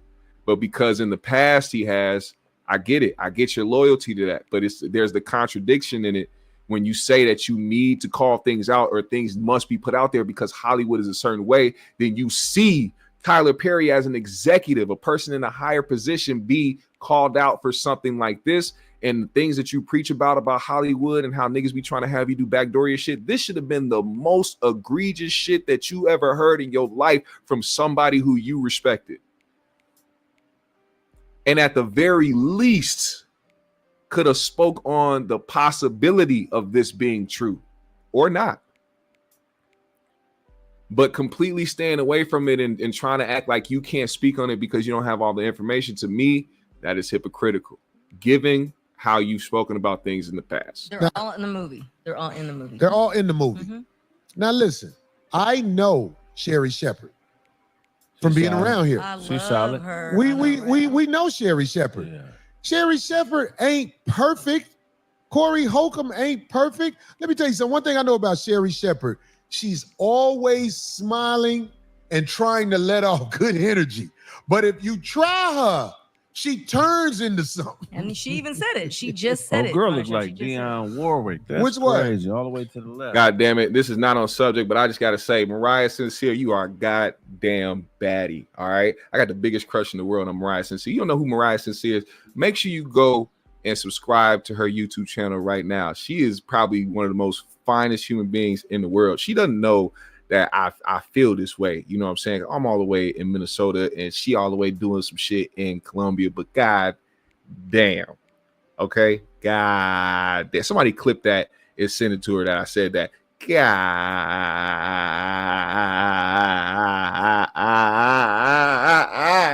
damn. All right, let's keep going. That's an old boy who tried like, to take the NBA player to the cleaners. Yeah, Dionne Warwick. That's crazy. And Taraji, we all root for her. When she was talking about she was broke, or no, she didn't say she was broke. I'm sorry. She did not say she was broke. What she said was, these people ain't paying her fairly. I bet you Tyler Perry paid her fairly. Mm-hmm. I bet he did. Yeah. Did you hear what I said? I don't know they business thing, but I bet you that brother right there paid her something that she felt was fair. And it's all good. It's all good. I'm talking about this is what I'm getting from this. It's all good to be backdoory and try to pull some shit behind the scenes and hide who you are, as long as you're paying well. As long as you're helping other black actors and entertainers become millionaires, please be my guest. Do all the backdooria stuff you want behind the scenes. Hide who you are. Have your hidden agendas, ulterior motives, all you want. But as long as you are paying me top dollar, it is fine. Stay away from the eyes. Watch my lips and watch my eyes looking ass, man. Like that's the type of shit I see when you talk about that type of shit. You either stand on what you believe in, or you just make exceptions for people that you like. Versus what these studios out here was paying her. You talking Because about while Taraji. y'all be like, oh, what's her name? Made it big time and all that shit. I be like, hi. Mm-hmm. I know what they pay black actors and black actresses. It ain't but 5, maybe 10 getting some money that's worth something. And how you gonna let Taraji not be one of the top paid black actresses in Hollywood? It's true. She be putting in her work. Whoa. Yeah. Mm-hmm. She stands out as an actress. Am I wrong? No, I'm not. I wouldn't say that just to say it. But everybody want to shit on that man right there. Didn't she win for Benjamin Button? That thing, man, she would kill. I don't know. I ain't even seen it. Oh, you got to. It's funny. You would actually love it. The one with I Brad ain't Pitt seen when it. he goes back. But yeah, I tell you what, I understand why motherfucking Tyler Perry is kind of like this with me. Corey, you know what I'm saying? I get it. I'm Corey Holcomb. But or maybe because he has a secret lifestyle, the type of lifestyle that you say you have a problem with, you know, kind of hiding things and kind of hiding his backdooria. And he knows that you call it out. You know, Corey, the person that says, you know, people that hide themselves, hide their lifestyle, hide who they are, they hate me because I call it out. That's probably the reason why he stays away from you, not because it's like, oh, you're just so vulgar and you say this and that. Tyler Perry has brought in the most random individuals to play in his shows and his movies. Do you think that he's trying to check out their characteristics and who and what they're really about? No, he'll take a nigga off the streets with abs and oil him up and say, hey, you play the love interest. You know, he don't give a damn about the nigga background, who he is, where he came from, what he believes in. This nigga saw abs in a chest tattoo and said, "Let me get baby oil on him immediately." He's not checking for that. Maybe it's because he knows that you will be the first person to say some shit. I don't know. Say to Tyler Perry, listen, brother, there's another side to comedy. There's another side to dramas. There's another side to all this. And I am a money-making machine by myself. If I had a vehicle like Tyler Perry Studios behind me, I mean, it would be some amazing shit done. Because I am a storyteller. I'm not average at all. There you go. There he goes shooting a shot to the industry. Things that I won't do. But I can make money for studios. I could, but I don't have flexibility when it comes to certain things. That's just what happens to Corey Holcomb in Hollywood. Right. And I'm not walking around bitter. Yes. Because I got the motherfucking streets.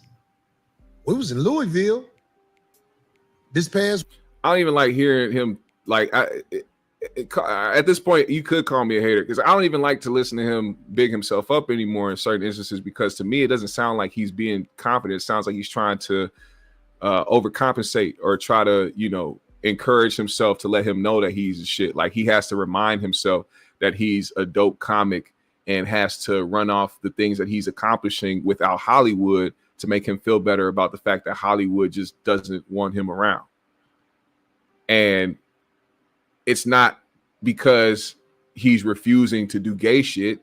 It's because he continuously talks out against the industry, and people will run with his narrative while simultaneously watching other people they respect make it in the industry without having to do gay shit. But because he put the narrative out there, now people are going to say, well, okay, this person's getting big because they obviously bit the cheese, you know what I'm saying? Or they obviously took the bait. They had to have did something gay now because Corey says you can't get to a certain level without doing gay shit. Corey said it, so it has to be true. Trying to make Craig stagnant by telling him that he's not going to make it in Hollywood unless he uses his light skin abilities.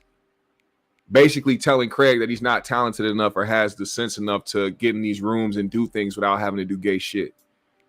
Imagine if Craig blew up and became a household name at some point. Do you think Corey would feel it? Do you think Corey, that would be the first time Corey ever said somebody blew up naturally without having to do any BACKDOORIA activities? You can't apply the logic that you've been giving out to your viewers for years. You can't just disregard that logic after somebody else did it without having to do what you said they have to do to make it.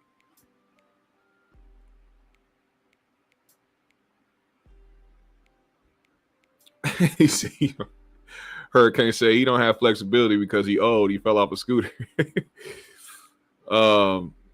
Let's get to this. Let's get to the lawsuit. We got to get to the lawsuit because there's some. I want to read these text messages off to you guys. I don't want to keep playing this shit. Last week, what up, Nikki Love? She said last week Craig was talking about the size of his meat, and Corey jokingly said, "Let us see it." Was that gay? That was, of course, gay. Yeah, we highlighted that on the show because I didn't know that he said that. I did not see that part. And when I did, I just kind of just sat back and, you know, let the things that I've said in the past come to fruition, because I can't tell people enough how suspect this nigga Corey be acting while simultaneously be trying to put gay people on blast. You can't be a man that's that obsessed with people in the closet or gay people, period, no matter if they hide in their lifestyle or not, if you don't have some of that a part of your lifestyle, sir. And you could say I'm bullshit, and niggas could say I'm hating, niggas could say I'm trying to spread a narrative, but I don't know one straight man in my entire life who cares this much and talks about gay people this much, especially if there's nothing that they can do about it. You're not changing anything. The only thing you're doing is making people go around and call people BACKDOORIA and think that the entire industry is gay and you can't make it in the end. As a matter of fact, that's a way to keep other niggas that have aspirations of being in the industry stagnant and pushing them away from the industry because they sitting up here listening to your ass talk about shit that you have to do to make it. So now you got a bunch of people that are probably talented or could probably do something in the industry, staying away from the industry because Corey is saying you got to do certain shit to make it. Listen, man. A true reporter, a true journalist will go out in the trenches and see if it's true. So they be putting weathermen out there in hurricanes. Niggas be all fucked up. They be putting these journalists out there in warfield areas and in Israel and over in Gaza and people over in Ukraine. They putting these people in the action. You know what I think? I think, Corey, you need to go to a Hollywood freak off just so you can actually report the facts of what's going on. Matter of fact, you need to go in undercover. We're going to put a little microphone and a tiny little body camera on you. We're going to set up a meeting with you and a top Hollywood exec. We're going to put y'all in a room so that y'all can speak about a movie role, a big movie role. And let's see if that nigga tries to diddle you. Let's see if those facts come out.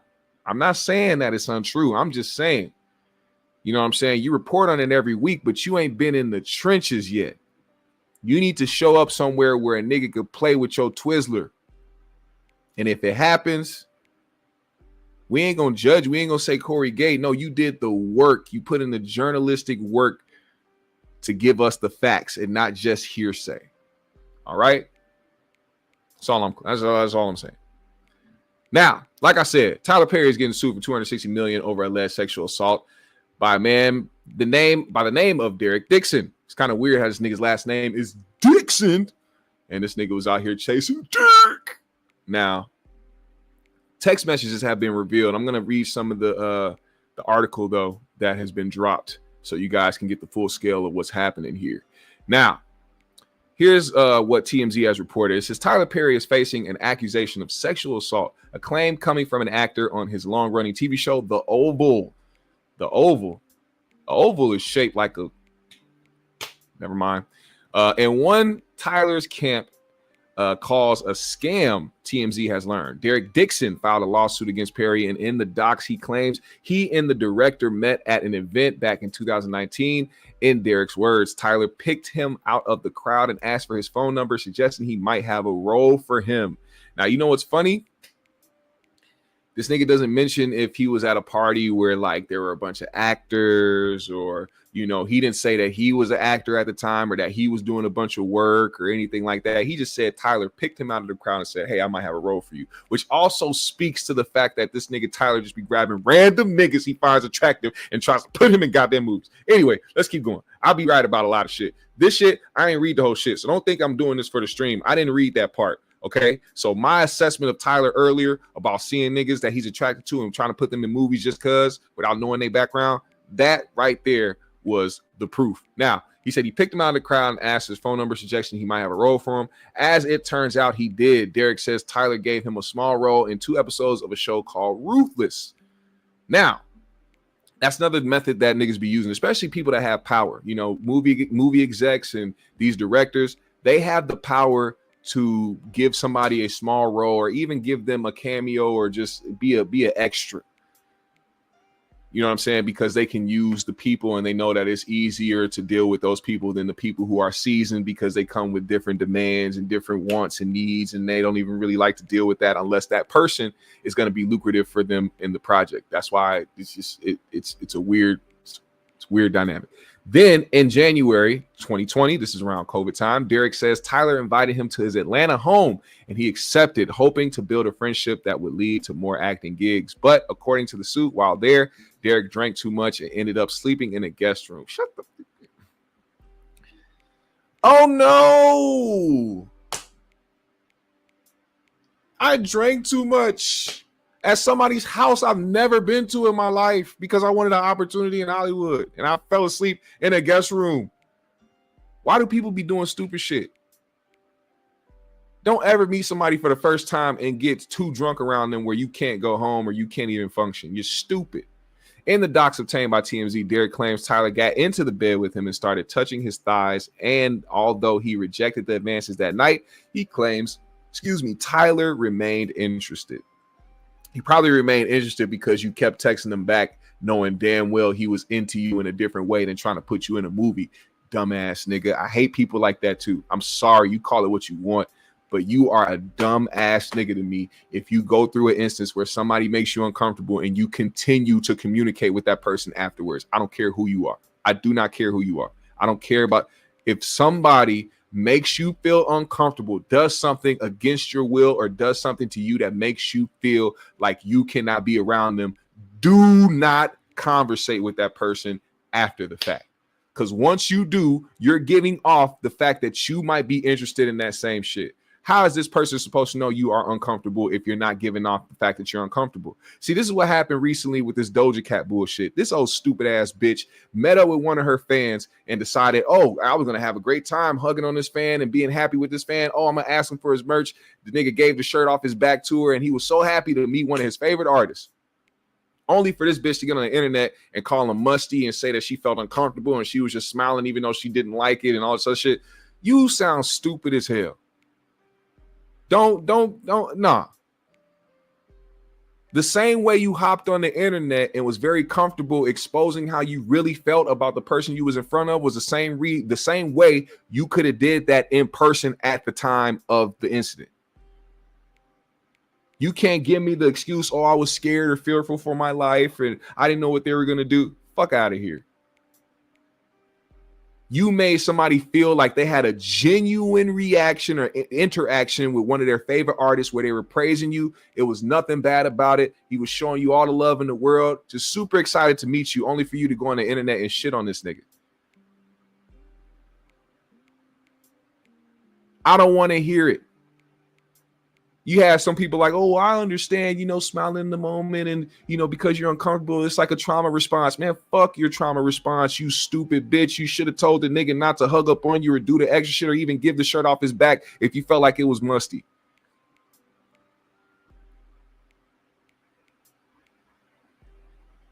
Anyway, shortly thereafter, Derek says that he landed the role of Dale in The Oval.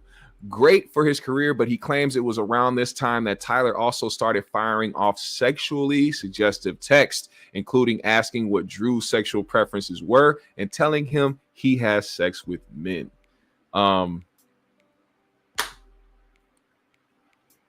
Seems like Tyler was being straight up with you, man. Sounds like he was trying to tell you the truth. He was trying to tell you something to get you on his squad because he made some sexual advances to you. And since you didn't say, oh, I don't like that, he's thinking that you're cool with it. This is why this shit shouldn't even, like, I feel like certain evidence should be looked at before a lawsuit is filed, right? Because if I'm somebody who has to read this evidence or go through this evidence, I want to be able to determine whether this situation was what this person is claiming it is. Because if you're giving me a timeline that you were picked out of a crowd, you got Tyler's number to talk to him about doing possible roles in the future, that's cool. Then you tell me the story about you going over to his house and getting too drunk and sleeping in the guest room where he came in and started making sexual advances toward you, rubbing on your thigh or whatever the case may be. And then after that, now I'm looking at, oh, well, yeah, he tried to take advantage of you. All right, well, I can see where that's coming from. Oh, but after this instance, you kept in contact with him? Oh, I really was hoping that I can get the role.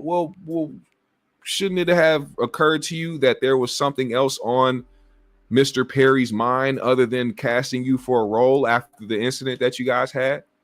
Well, yeah, but like I didn't know if it was like a thing where we were both drunk and he didn't know what he was doing. Maybe he felt like he could regret it. I don't know. I was trying to get a role. Okay, all right. Well, we'll proceed from there.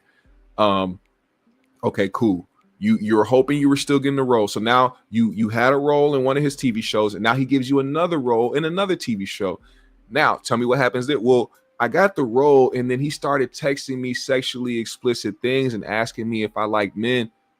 Oh, so he continued on to try to push these advances on you about having some type of sexual relationship, and you still proceeded to be a part of this show and continue to be in communication with him. Did you at any point say that you were not interested in that, or that was something you didn't want to do, or did you go along with it so that you can secure a spot on his show? These are the questions. This is common sense, bro. This is like simple logic to ask somebody these questions when somebody is trying to push a lawsuit on somebody and bring up egregious accusations on somebody.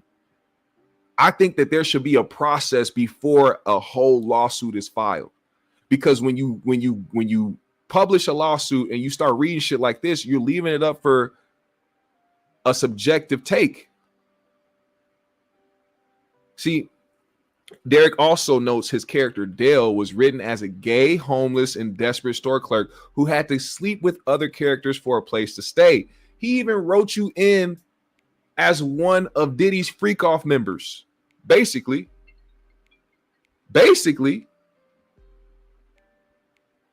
this man wrote you off. He said, I'm not even going to give you a solid role. I'm going to just I'm going to cast you as what I hope you would be after this shit is over. I hope you are in shambles with your butthole open. That's what I'm hoping. This is Tyler Perry's thinking, if this is what Tyler Perry is trying to do.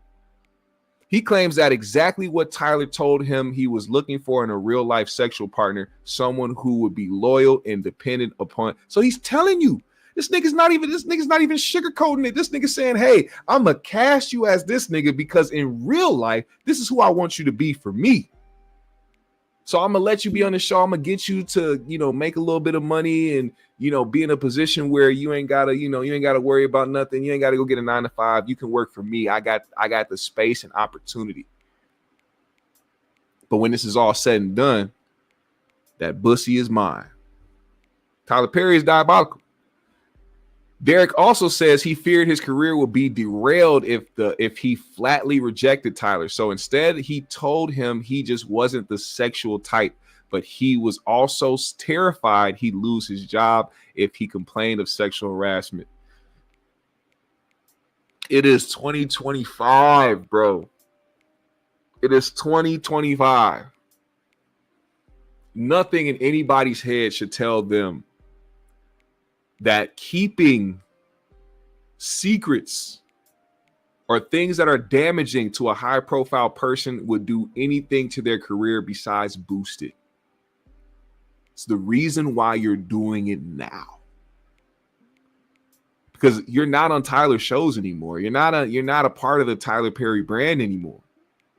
Therefore, you're not seeing the same checks. You're not seeing the same opportunities. You're not seeing the same work. So therefore, you're probably sitting at home basking in your thoughts and wondering, how can you do something? Because you clearly weren't a good enough actor to move past Tyler Perry films and TV shows. A lot of them niggas aren't. A lot of these guys are straight to Tubi type niggas. So what can you do? He said to that point, he says Tyler once again invited him to Atlanta later in 2020, and things allegedly took a dark turn. Derek claims Perry greeted him warmly, but quickly started a sexually charged conversation, like asking him if he likes it rough in bed, and then grabbed Derek by the throat while saying, "Look how excited you just got." Why did he do that, Derek? Why did he do that? Did he do that because he didn't read the signs that you weren't interested, or you told him that you weren't interested, or did he do it because you did seem interested? If somebody makes a sexual advance towards you and you don't like it, instead of saying, "Oh, I don't like that," or "I don't swing that way," you just told the nigga that you're not the sexual type. Telling a nigga that is just by saying, "Well, I'm not the sexual type. I don't like to, do the whole phone sex thing," but in person could be a different story. You're not being very clear, Derek, which is why you're probably going to lose this lawsuit horribly. He says, let me see what else he said. He says he pushed Tyler away, and that was the end of that alleged incident. The lawsuit includes years of text messages. You notice how he says he pushed Tyler. He didn't say he said anything. He said, "I pushed him away." You can tell us exactly what Tyler said to you, but you can't tell us what you said back. You just pushed him away, and that was the end of the, like, if somebody was a sexual predator, right? If somebody was trying to do something to you forcibly or against your will, I don't think a pushback would be the end of that entire incident. I don't think it would be, but that's just my thoughts on the situation. The lawsuit includes years of text messages allegedly sent by between both men. Most of the ones Tyler allegedly sent are sexually charged. For instance, one reads, "No straight man would be going on walks with you or cooking dinner for you unless they wanted to F you.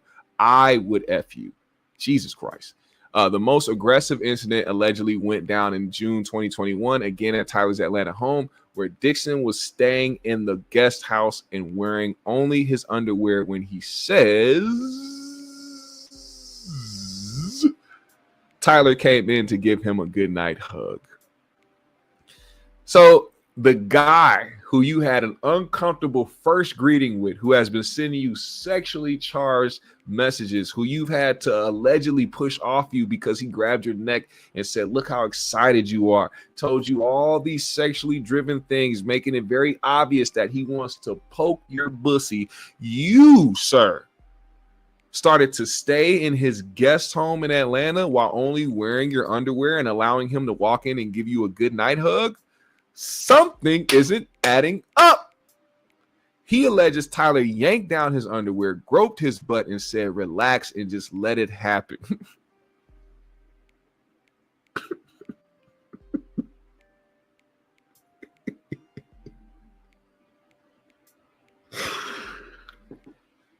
And assured him it wasn't going to hurt. Dixon says he managed to rebuff this advance by changing the subject. Hold on, my nigga. You can, in one instance, push him away and that'll be the end of it. But in this instance, you just said, hey, I'm just going to change the subject.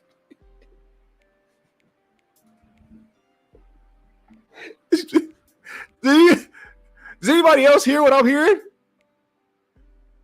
Does anybody else hear what I'm hearing? Oh, no. No. See, two things can be true. Scott Gaines said, bro, you got to stop. Tyler's a predator and Homeboy reeled him in. So if Homeboy reeled him in, does that make him a victim? If a nigga knowingly did some, does that make him a victim though? Like, what do I have to stop here? I think what you're saying is exactly what I'm saying. What do I have to stop? Tyler was being very clear about what his intentions were, and this nigga sat around and lured him in and did all this for some type of gain later on down the line. He's not a victim. He's not a victim. So that's why I'm speaking the way that I'm speaking. He clearly was interested in this, but he was more interested in the lucrative outcome if he was to go against him in this way. Because lawsuits in this day and age are very lucrative for people who have come in contact with the people they're drawing the lawsuit for. Let's keep going. According to the suit, Dixon finally filed a complaint with Equal Employment and Opportunity Commission in June 2024, and then quit the Oval, saying he could no longer put up with the alleged sexual harassment. You spent 4 years doing something that wasn't against your will. You are a participant. You were a bussy demon. You allowed that man to get close enough to you to take your drawers down and grab your butt. And then you didn't push him, kick him, spit on him, punch him. You just changed the subject with your drawers down and your ass out.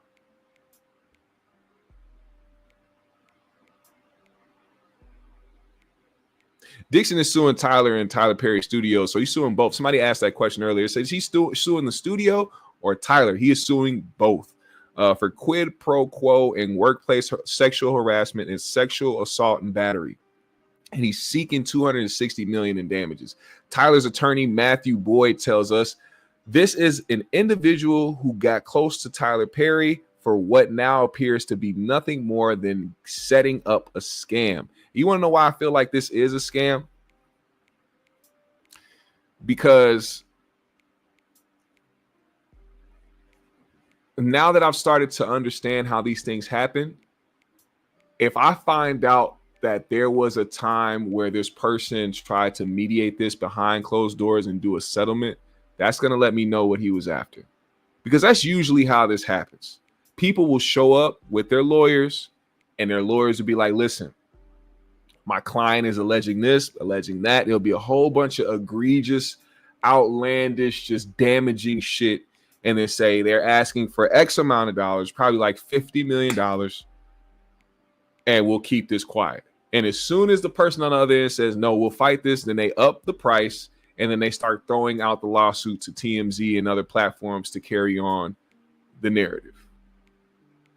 This nigga sat here for 4 years getting his booty played with and then tried to act like there was a issue once all the shit stopped. Some people think it was right after Tyler decided that he was going to get with his new little something he had on the end. You know, Tyler got caught with a certain somebody on a boat. I don't even know if that picture is up here. It was. It's not here no more. But here are some of the text messages. Here's some of the text messages that were revealed to the public. We have some messages here from alleged Tyler Perry and the guy who is suing Tyler Perry, Derek Dixon. It's a picture of Tyler next to a jet ski.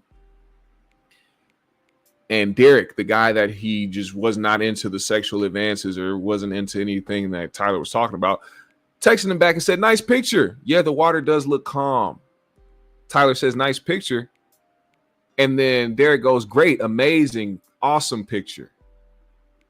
To where Tyler replies, you don't see that stud in the nice picture? Rude. This is really Tyler, man. The way that his text message was coming off, man, there ain't no way you don't know this nigga zesty. Derek texted me, said, I can call you later or tomorrow sometime. And then Tyler sent him that text that a bunch of women be sending to you when you don't want to text them all night and they have something on their mind, so they just got to get it off. He said, you have a really fresh voice and take on things. I don't know where this is going, but I laughed the entire time. I could see the world and the characters. My exclusivity ends in 30 days. I want to take losing it out to Amazon or Netflix after that and engage their interest. But I also want to try and get you with the right people to help you make these shows work. They are not for my audience, but we need to find a home for this stuff. I don't want to miss another Blank Creek. You know that Eugene bought that to me first, but I didn't get it. Amen gets here tomorrow, so he's got my full attention. I'll be trapped until the day after. So this is him talking about other shows. There's also some other text messages from Tyler saying, but I swear to you, I know how to fix this S. I love killing a mother effort in a show that no one expects. This is a bunch of random stuff. Think about the last episode. They are all shot at. We don't know who lives. Nope, they're not. Whatever this random exchange is between them two. And then you have them saying, yes, right. And we just had a heaping dose of it. And now it's back to nothing. It's really weird. To which Tyler replies, I didn't have any contact. What are you talking about? I haven't been touched in months. Oh, you knew. And then Derek replies, oh, you mean touching? I thought you meant being around people. And that's when he goes, Jacob. He says, I love that you only say that when I'm being stupid, LOL. I guess the Jacob's dumbass version of me. They sound like they're having great conversation between two gay men. Tyler goes, you know what I cook, Derek? And then Derek says, spaghetti, cake. And then Tyler says, I'm so drunk talking shit. That was in April of 2021. And then Tyler goes, what's it going to take for you to have guiltless sex? Have y'all found that yet in therapy? Yes, it's the exact same kind of car, Geo Metro. Derek says, giving up my religious guilt, becoming a Buddhist. That's so cool. Where you came from. Tyler says, unfortunately, Derek, I have friends who are in their 50s and 60s who are still dealing with that. And it's sad. You can have freedom from religious guilt and still believe in Christ. So in other words, saying, hey, Derek, you can still be a person that believes in God and still get your cheeks clapped. Anyway, Tyler says, treat myself right. What are you doing? And then he goes, Derek, trying to get his attention. Derek says, just talking to my sister. Tyler goes, eye roll. First of all, I don't know if he was trying to type that to like send the emoji, but like there are emojis for that. He didn't use it. He just said straight up eye roll. He says, fine, good night. I'll go through the 600 people in my phone book and be annoyed that I don't want to talk to any of them. Derek replies, trying to get off so I can go to sleep. Tyler says, I understand. And then Derek goes, LOL, apparently you're not the only one that's been drinking tonight. He said, I just started. And Derek said, they didn't. Derek doesn't seem like he's too shy of talking to Tyler at all about anything. Tyler says, nice. Santa Monica is nice. I'm glad you're going out there. How is your no? Is it stronger? You got to have a strong no. Tyler's telling you got to have a strong no. He's telling you, hey, if you don't like something, say no. And this nigga talking about, yes, it's strong. My mom literally thinks I'm going to sell my soul to the Illuminati. She heard Kanye say that it's real. Tyler said, well, I don't think that, but I do think that you have to be able to say no and mean it and make it clear. Derek says, I'll only say yes if it gets me an Oscar. JK, I hear you. You shared these text messages with lawyers and prosecutors and legal litigation. You shared these text messages of a nigga that you say was making unwanted sexual advances to you against your will, and they're literally telling you that you have to say no, like you need a strong no, like don't be scared to say no. You mean to tell me the nigga that was basically you're saying was forcing himself on you is giving you a suggestion to say no? and your reply was, I'll only say yes if it gets me an Oscar. This is showing people exactly what your motive is. But you shared these text messages thinking that it was going to help you. Once again, if I'm a judge, if I'm somebody in this instance where I have to read evidence before I actually have to staple some goddamn litigation or a lawsuit, I'm looking at this shit and I'm giving my assessment and letting myself know, yeah, this guy has a different agenda. Tyler was very clear about what he wanted. Very clear. Tyler says, well, the only one who could have gotten that for you through sex is in prison. So just stick to the no unless you are really into him. So they're having discourse about this nigga Derek having sexual relations with another man, and Tyler is saying, hey man, just make sure you say no because you got to save that pussy for me. Tyler said, let's see. Tyler says, I would hope that you would let someone hold you and make love to you. You are missing the best years of your life, my friend. Trust me, I hope you get past that block in your mind soon. Derek says, well, it's not this person, but yes, I want that too. I'm working on it. Therapy is helping. That was part of that message that went back to Tyler asking if he worked on that in therapy about, getting his cheeks clapped. Now, Tyler also said, listen to me. If you let the cast know that you and I have a new friendship, then you are opening yourself up to a lot of questions and foolishness. You want them to know that you are there because of your talent and not because we have a friendship or because Tony got me to give you a job. You earned your spot like everyone else. Don't give people an opportunity to play you small or they will. I can't teach you everything. Unfortunately, there are some things you'll have to learn for yourself. Because when we go back to work, I'm not going to know you. I don't have any friends that work for me, my friend. Professionalism is key. So Tyler was like, man, keep that shit on the low because these niggas already know I'll be out here fucking my employees. I don't want them to think that I'm fucking all my employees. You got to be cool about that shit. Don't let nobody know that we close, that we cool, because they gonna know that I'm doing something with you. Derek says, you're totally right. He said, I hope you got it, my friend. And he said, that makes total sense. He said, just watch the behavior for everyone around me on set. He's giving him the heads up. This nigga's trying to give him the game on how to move with your bussy in silence. Tyler said, they are stupid to think that. So stupid. I'm going to have to come to Jesus moment with them. I think I'm going to shoot them all. Got shot. What? And then Derek says that that'll do it. They'll be like, wait. He said, I may need to shoot the shootout early. He said, like Tuesday, or maybe okay that Beyonce song on the loudspeaker for everyone. I was about to just text you this. They're having regular ass conversation. Why am I reading these text messages? He called my man Thick Derek. Derek said, you can tell from that photo, a nigga called you thick, Derek. And instead of you being like, hey, man, I don't appreciate that. I don't like that. Or chill out. I don't roll like that. You talking about some, oh, you could tell I'm thick in that picture. It's a wrap. It's a wrap. It's a wrap. I don't believe in this. I don't believe in this. Nigga said, you are the rose. He said, that is sweet. Stop it. Stop it. Stop it. What are we doing here? Why am I reading this shit? Get off my screen. Lord Jesus. Yeah, I don't think that lawsuit's going to go anywhere. I think it's very clear and very obvious that he is doing this for a reason. A nice, quick payday. You didn't get the behind-the-scenes bread that you was looking for. Now you're going to try to tarnish his name and brand and legacy because you want to file a lawsuit.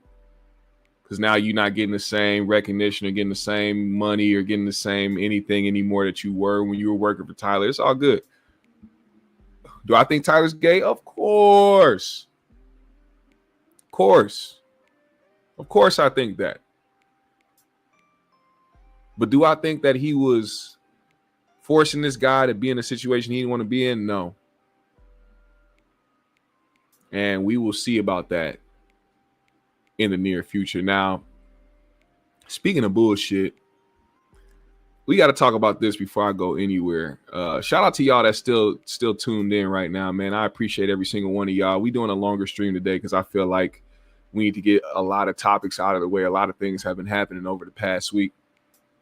One of those being Kendrick pulling up to Toronto to perform hits after hits after hits.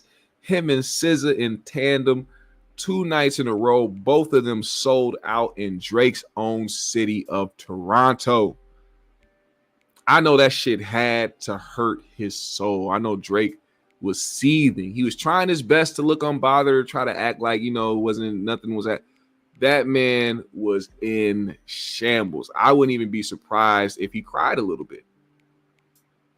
Because if I had the notion that my city loves me so much, my city messes with me so heavy, there's nobody that'll turn against me in Toronto, they all got my back, only to hear 40,000 people chant one more time to hear a song that is dissing the fuck out of you, I would be hurt.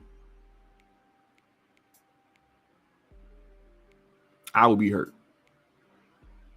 And there's nothing that could show or display my unbotheredness at that point. One of the people that have been super bothered but acting like he's just so confident in things that he's saying because he has a relationship with Drake is Maul. And I think this is hilarious because Drake is one of those people that I'm getting the idea that he's building relationships with people in the media just to help push narratives for him. Like, he's lied quite a few times and has left people like academics to, kind of explain those lies or those lies on his lives. Like, I'm pretty sure Drake has fed information to Maul to make Maul feel like this is something other than what it is. So now Maul is super confident that this is, UMG is doing this and they're trying to get Drake up out of here. And, this is all a plot. And this is this. Nah, man, your man's got washed in a battle. He sued. And now he has y'all niggas out here in shambles, just befuddled over this nigga coming to Toronto and selling out 2 nights in a stadium, not an arena. Because originally, niggas was thinking, he goes on tour, he's going to go in arena. No, he's doing stadiums. And every single one of the shows on this tour stop has been sold out besides Houston. And even Houston was 93% sold out. Drake stands heard 93%. And they're like, yeah, see, Houston don't fuck with Kendrick like that. Nigga, do you know what 93% means, nigga? Do you think I would give a damn about the 7% of people that don't fuck with me in Houston if I had 93% in the building? Niggas be latching themselves on to the weakest and most obvious bullshit narratives because they cannot take that their favorite artist is getting dog walked and beat to a pulp in the industry. You got people like Maul who said before Kendrick ever even, I think this was before Kendrick's tour was even announced, when they heard an inkling of this nigga going on tour, you know what they did? Or you know what Maul did? Maul said this, man. I don't know if Kendrick is booking a show at the Scotiabank Arena and people not showing up to just boo him. Like, I don't think Drake gets booed in LA at the crypto at his show. I can 100% see Kendrick getting booed all night at a Scotiabank Arena show. Now, of course, Kendrick. Now, that's the crazy part, because you thought that a man who was already established was going to get booed in a city that supports him. Maul, being somebody who is connected to the industry, should know how touring works also. You can't just pop up in a city and announce a show. There's demographics, there's stats, there's analytics that come with this.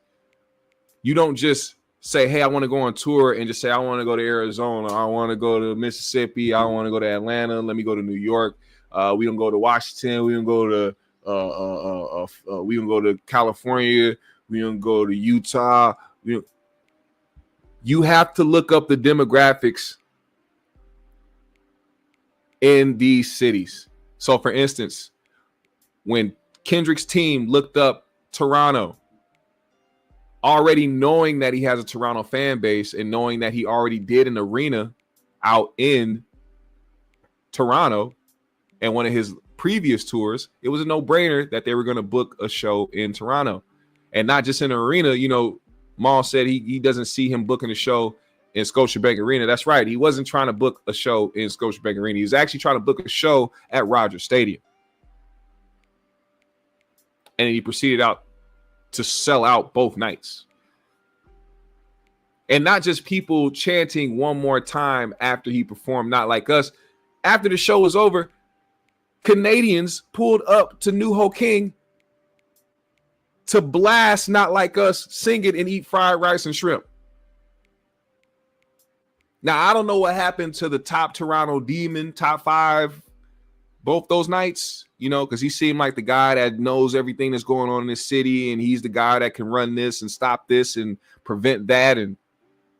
But I think he was too busy trying to find where Kendrick was so he can get an autograph and take a picture, because, you know, he's clearly a fan of Kendrick. Everywhere that Kendrick is going, he wants to show up and be there. He just wants to I just want to greet him. Shut the fuck up, man. You don't run shit. You're not dangerous. Nobody's scared of you. You don't run shit. You say the dumbest things that I've ever heard in my entire life. Oh, if Kendrick pulls up, no security, no police escorts. And these dumbass niggas like academics and his fan base sitting up there like, yeah, you know, Kendrick's scared. He got police with him. This is how stupid the internet is, especially when they don't like somebody. They'll run with a narrative that makes absolutely no sense. Oh, Kendrick, I can't do nothing because Kendrick has police with him. The fuck do you think Kendrick is supposed to do on tour? Walk around with a bunch of Crips and Bloods all day? You think those are supposed to be his security?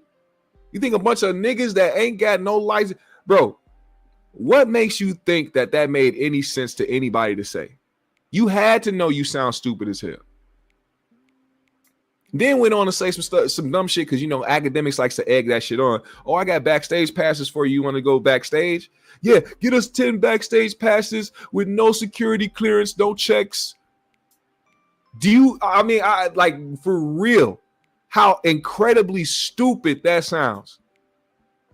And it goes to show you another reason why a lot of these outside niggas are not of the culture, no actual black Americans. This nigga's a Somali pirate. This nigga does not know what the fuck be going. He has no sense of the culture, no sense of any type of common sense. He just going based off of the things that he saw other niggas do on the internet or in music. Now all of a sudden he a gangster. All of a sudden he talking about niggas not having police or having security with him. You stupid. You stupid.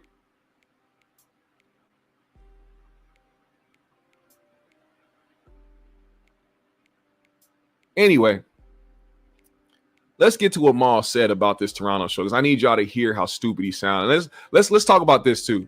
Drake, after that, I'm gonna mention this before I play the video, but Drake messaged a Canadian politician by the name of Jagmeet Singh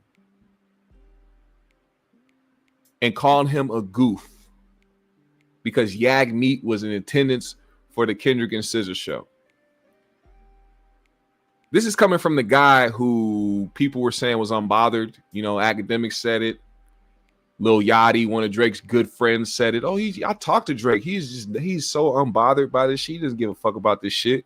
But you texting a random politician who was not on nobody's radar that night and call him a goof. And then the reason why people know it is because you went and posted it on your story on Instagram, being the bothered bitch ass nigga that you really truly are inside. Drake makes great music, man. Drake makes amazing music. He is an incredible artist, credible entertainer, but he is a bitch ass nigga at heart. And it's crazy how a lot of people will skim past that shit, or even the like I said, a lot of the wild narratives that you hear from the OV-ho side of the atmosphere. Oh, Kendrick cosplaying a gangster. Kendrick fake until you make it. Kendrick tries to act like a gangster. You talking about the nigga that actually grew up where he says he grew up at? Not the nigga that started cosplaying a real nigga or a tough nigga once he got old enough to pay for niggas to come around him. I don't remember Kendrick at any point when he was a young teenager being on video saying how ghetto and how unorthodox it sounds to use slang, his own slang from his own city. Drake got caught doing that. I don't know if you guys saw that. Drake did that. When you talked about how people speak in Toronto, Drake called that shit ghetto, and he had an issue with it when he was a teenager. But as soon as he saw that it was a lucrative lifestyle becoming an artist, now all of a sudden he from the 6 and he got mob ties, and I got niggas in Houston, Jay Prince, and look, I got niggas like Baca around me, the nigga with the weird case, you know what I'm saying? I got real niggas around me. Look, I got top five. He's a real GGG.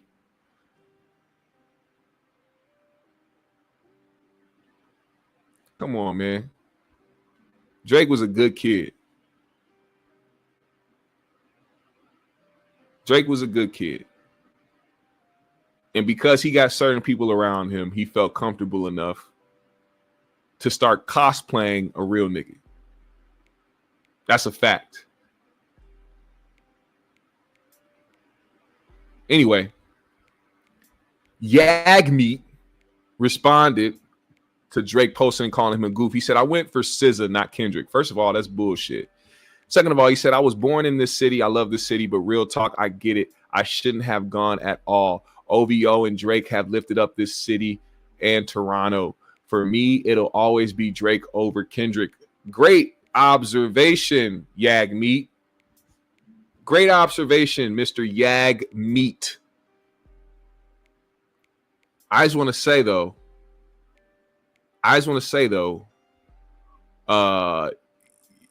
they got you on video, my guy. Mr. Yagmeet, they got you. They got you, sir. You are on full display, showing everybody how much you love Kendrick. I'm going to play that for you guys right here. This right here. This is the guy that said he came for SZA and not Kendrick. Nigga was bobbing his head. Turn his TV off. Yagmeet was happy.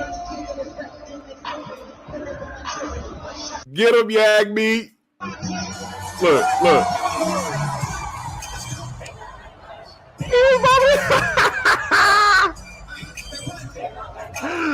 Hey, yo, Yagmeet was dancing to Not Like Us. Yagmeet was bobbing that motherfucking noggin to Not Like Us. What they call that hair wrap? What they call it? A shabazz? What the fuck they call that shit? Turban? My nigga's turban was rocking. Nigga heard Not Like Us and said, nigga started doing Bollywood dance. He said, they're not like us. They're not like us. They're not like us. Say it again. They're not like us.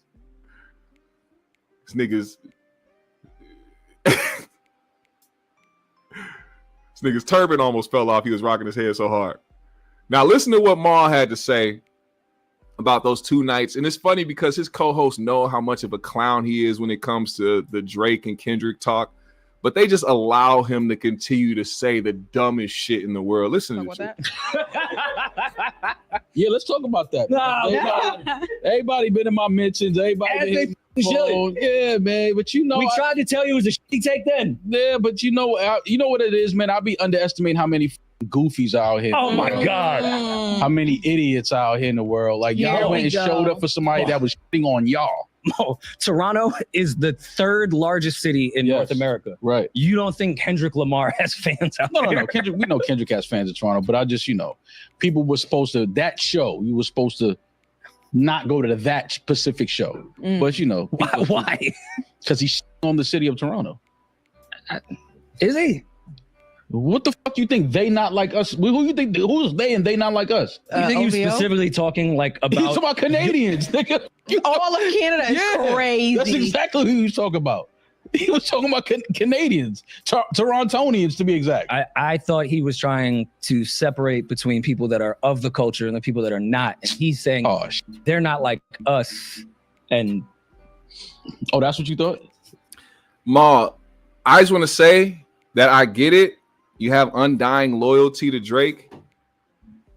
But this is actually just kind of like downright embarrassing for you as a black man to allow Rory, a guest in the culture, understand what the fuck Not Like Us meant while you ran with the narrative that it was about Canada to try to deter Canadians and people in Toronto to actually support Kendrick or go to his show. That was the reason why y'all ran with that narrative, and then it stuck as something you thought was actually real life. That's not what Not Like Us was about. I could have sworn that we were in a rap battle. I could have sworn that the diss tracks that were going back and forth between Kendrick and Drake were about Kendrick and Drake. And it's funny how Maul will say that Kendrick was dissing all of Canada, but Drake can mention LA or Compton while talking about Kendrick, but he's not talking about all of LA or Compton. He's just talking about Kendrick. Do you see what I'm talking about? Obvious common sense and logic is never used when a nigga got a dick stuffed down his throat.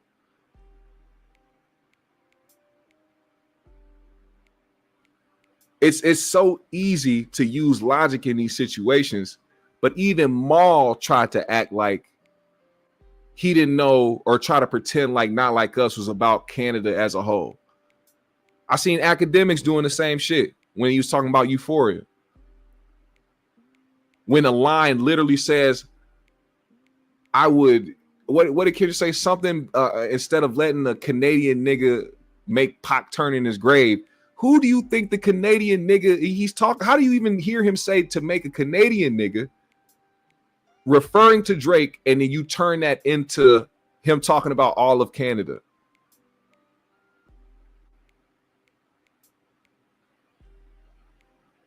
Also, do you not think that it's common sense enough to think that he's reminding Drake that he's Canadian because he's been trying to cosplay a nigga from Houston or Atlanta or different places that he's not from? Do you not see how Not Like Us is also a meaning for the way that Drake tries to adopt other people's cities and cultures and shit like that instead of his own? He only did that later on down in his career. Of course, he let people know he's from Toronto, but he wasn't fully engulfed in trying to speak in that lingo or use the type of accent, that he's using until later on down in his career when it became cool enough to really rep Toronto the way that he wanted to rep Toronto. He was trying to adopt everybody else's culture. He was trying to go to Houston. He was trying to go to Atlanta. He was trying to go to LA. He was trying to go to these different places. There's the reason why the nigga was saying Not Like Us.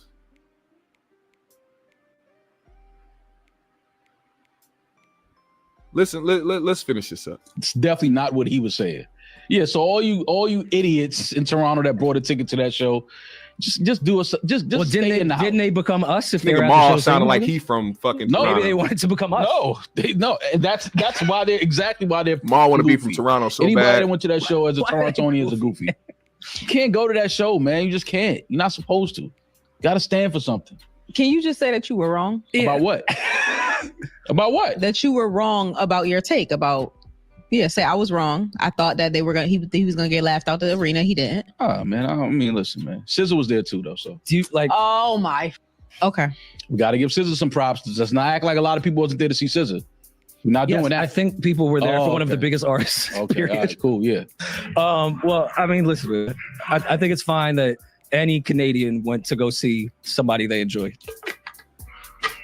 There's nothing wrong with that. Clown. So you're saying you were wrong because you had more confidence in the greater Ontario area?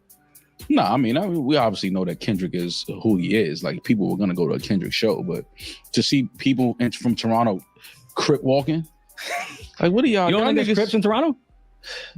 I don't know, but to be crip walking at a Kendrick show and being, you look stupid. You look what? I mean, shit, that's a cool gig. Yeah, but that was disappointing to see, though. I ain't gonna lie. That was nasty. It's over, man. No, it's not. Yes, it is. No, it's not. Wait, what's over? What do you mean it's over? This entire thing. Like, oh yeah. The beef. Yeah, nobody cares about that. I mean, for me, the Toronto show was the end of it. For me. I guess, yeah, that was probably the one thing people had marked on their calendar. Yeah, that was Maul. It wasn't the fact that the nigga completely demolished him after dropping Not Like Us. It wasn't after he did the Super Bowl. It wasn't after he announced an entire stadium tour. It wasn't after seeing him multiple nights perform Not Like Us and people chanting shit like A Miter or certified pedophile. It wasn't that moment. It wasn't the moment when Drake decided to sue the nigga. It was the moment he went to Toronto. Like, you were holding out hope. You were holding out hope that there would be one, at least a smidgen of a victory for Drake if Toronto was to disrespect, say something, boo him, throw a cup on stage, do something in revenge for how badly he took this nigga out in that rap battle, but he couldn't. He couldn't. This is the shit I be talking about. Niggas be delusional as hell. It wasn't the first night. It had to be the second night. You had out just a little bit more. You know what? The first night, do you know that this is a fluke? First night was a fluke. Tomorrow night, they're gonna boo Kendrick. I was watch. This nigga was watching the video of niggas at New Holcomb eating fried rice, screaming "Not like us." This nigga had a whole Toronto leaf tear come out of his eye. Was that? I mean, who was the politician that said I went for SZA? Here's the thing. I thought it was. I went for SZA. I thought it was odd that Drake posted that, even though I laughed. But because we got this reaction, I'm happy Drake posted that. Why Drake don't be pretending like he's from Memphis? Jagmeet Singh. Jagmeet Singh. Why don't Drake do that? Why don't Drake embrace Memphis the same way he embraces Houston or Atlanta? His daddy from Memphis, right? He could at least get a pass for that. This nigga went to Houston. I went for SZA, not Kendrick. So why you ain't leave when Kendrick got on stage? That's my whole thing. Why you ain't leave? Why as soon as SZA was over, soon as SZA's set was over, why not leave? Hey, newsflash, Maul. Because I know you like to speak from a place of not knowing an emotion.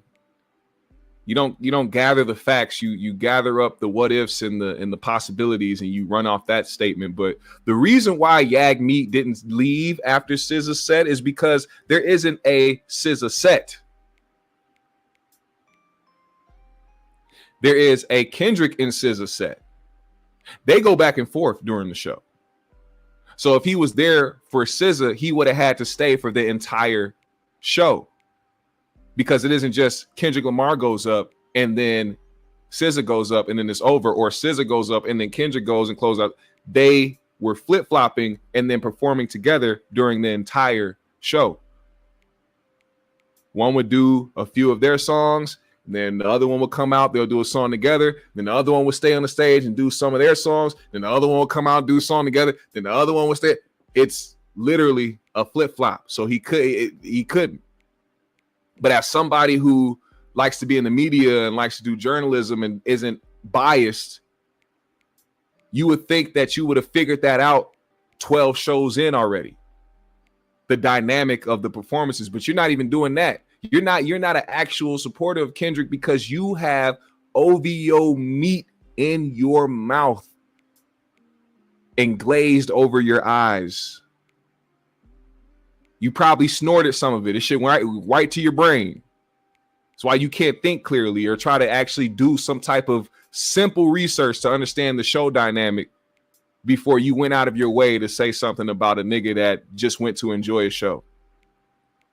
Y'all want this togetherness. It also trips me out how people expect loyalty to Drake, but don't expect Drake to be a loyal individual.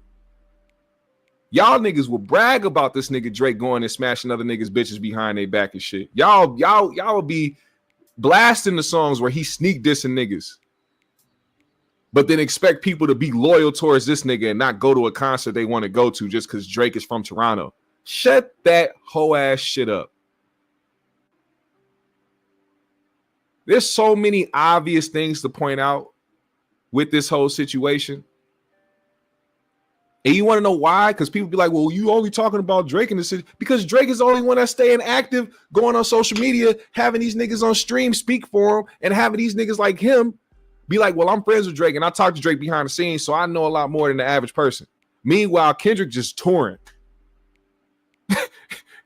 Kendrick ain't on the internet talking to people or trying to post subliminals or try to post shade at Drake. He just going and performing. That's what kills me about the people saying that Kendrick's dragging it.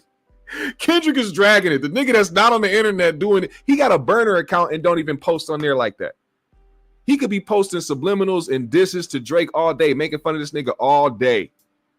He don't even do that. The nigga just pop up and perform songs and leave.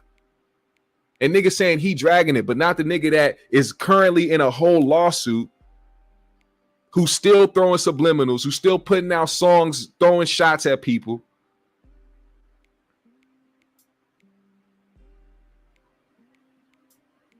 Posting up DMs of him calling a nigga goofy for going, like, this nigga is the reason why most of these narratives stay popping. Because he keep doing shit. On one end, he's not bothering. The other end, niggas is like, ugh. Got his whole fan base on the internet crying every single day. Niggas ran out of narrative, so they had to run back the, oh, he beat his wife shit. You can't come up with nothing new. You can't find nothing. You can't even let the TDE lawsuit stick because he's not even on TDE. Well, he still has friends there. He still has connections there. Nigga, whatever the fuck going on with the two niggas over there at TDE that's in a lawsuit ain't got shit to do with Drake or shit to do with Kendrick. Oh, but he calls out pedophiles and he calls out the people that he doesn't want to be around. It's time for the party to die. All right. Well, are the allegations true? Or are they allegations? I'm sure if you had really good friends that you came up with and some allegations popped up out of nowhere, you would probably want to know if they were factual or not before you stop fucking with the people you fuck with. Drake, on the other end, has a very good friend by the name of Baca, who has a weird case, who they know for a fact did what he was being accused of because he actually got charged for it, and he kept him around. I think that was the whole point of him calling the shit out. But once again, common sense is not used in here. Logic is not used. And it's crazy how somebody in the corner of Minnesota somewhere with 90 people watching him on YouTube is giving the most logical and sensible commentary about this shit. Because people like to lean on one side or the other. Now, a lot of people would think that I'm just solely here supporting Kendrick and being a Kendrick fan and this and that. I'm a fan of both them guys. I listen to both their music. None of Drake's music has left my playlist. When Drake drops Iceman, I'm going to listen to it. But I'm not a fucking idiot. And I see things for what they are. It's like the whole purpose of me even starting to do live streams on YouTube was because I see way too many biased takes. I see way too many people leaning one way because it works for the algorithms. Because even if you have people that support your argument or people that are so against your argument, they're going to watch. See, people know that Maul is going to say some stupid shit and he's going to have a delusional take when it comes to Kendrick, but they still listen because they want to hear how dumb it is. They want to hear the contradictions. They want to hear him meat ride because that's also entertaining to people. And there's too much of that.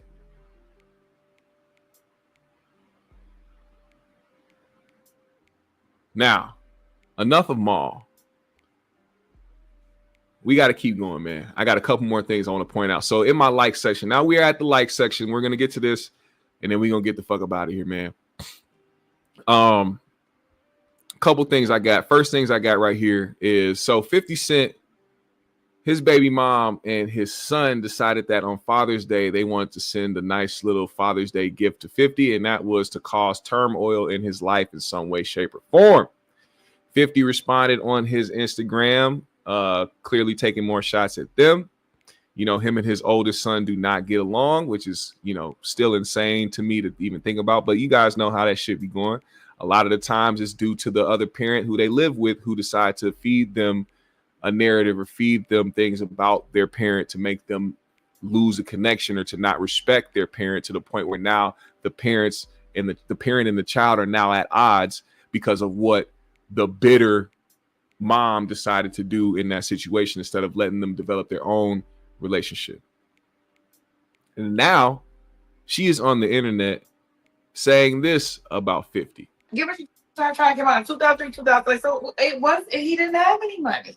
He wasn't this big drug dealer that he tries to claim to be. First of all, he never was a big drug dealer. He was always a corner boy. Let's get that straight. Like anybody from Jamaica, Queens, Southside Jamaica, Queens, Boo was known for his hands, and he was a corner boy. He may have like little yales and that under him, but he was always a corner boy. He was no big time drug dealer, and he wasn't that. Can anybody tell me when 50 ever said that he was some big time drug dealer? I mean, I come from a certain space in time when I paid attention to what niggas was talking about in their music, because that was like important to music back then, where what you were talking about meant something. And I don't ever remember 50 saying anything along the lines of him being the biggest drug dealer in the world, or him ever being the top guy in his neighborhood where he was just moving so much dope and becoming a millionaire off the streets. I specifically remember 50 saying that he was a corner boy and saying that he was whooping ass. I remember that. I remember him saying that he tried to do a few things here and there.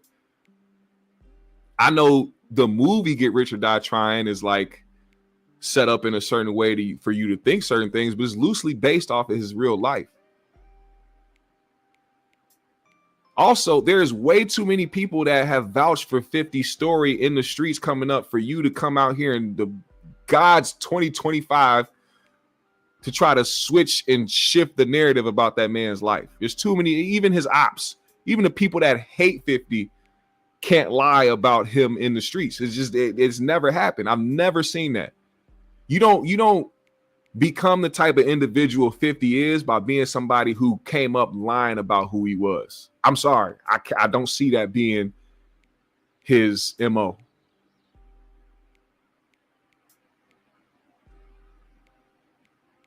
So I get it.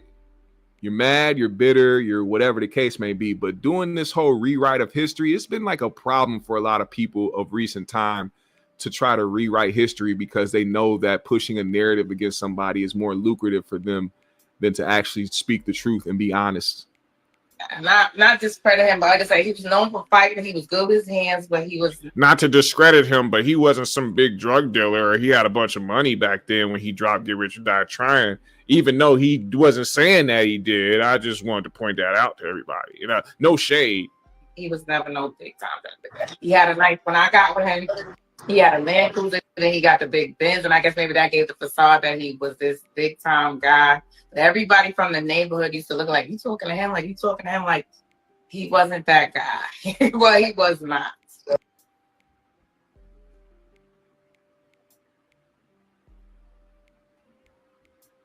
People love to tell you about what other people say about him. People love that shit. Oh, I had people telling me, why are you with him? Why are you doing that? Looks like you should have tried to stay with him, goofy bitch. You should. He wasn't that guy there. He seems to be that guy now. I don't know if the past really matters. If not. It's my opinion. If I'm the shit now, and I'm filthy rich now, and I have disposable income, and I can take care of myself and my family and hundreds of other people, I don't give a fuck about if I was on or not in the past.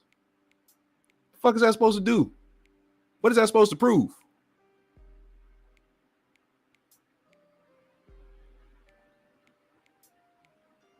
You was getting child support for how many years? Ain't got nothing to show for it while you sitting up there talking about what a nigga wasn't doing in the early 2000s.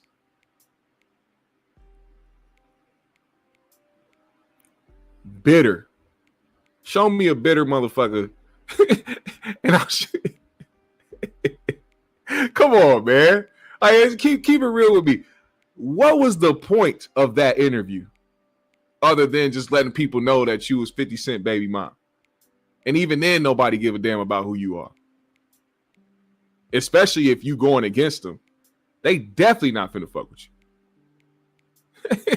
They definitely don't give a damn who you are. Now, I told you I was gonna give y'all an update on the guy who went on his small rampage here in Minnesota. Guy by the name of Vance Bolter. Vance Bolter showed up to some politicians' homes, killed one and injured. I don't know if he killed two, but I know one for sure died. And there were a few others that were injured in this shooting. It was a targeted shooting also. He has been captured alive. Seem to always get captured alive. I mean, I don't know what that is. A nigga who is armed and dangerous. You telling people in the city he is armed and dangerous, and then when you get to him, it's, hey, let's get you in cuffs and let's take you in. And we know you killed some politicians, but let there have been a police officer that got killed. Somebody showed up to his house and killed a police officer. You think they would have took him into custody? Hell no. They would have seen his pinky nail and said, he's got a gun. Nonetheless, though, he got caught. The crazy part about this whole situation is how he was showing up to their house. You got a Ring camera and you see a nigga at the door that looked like this.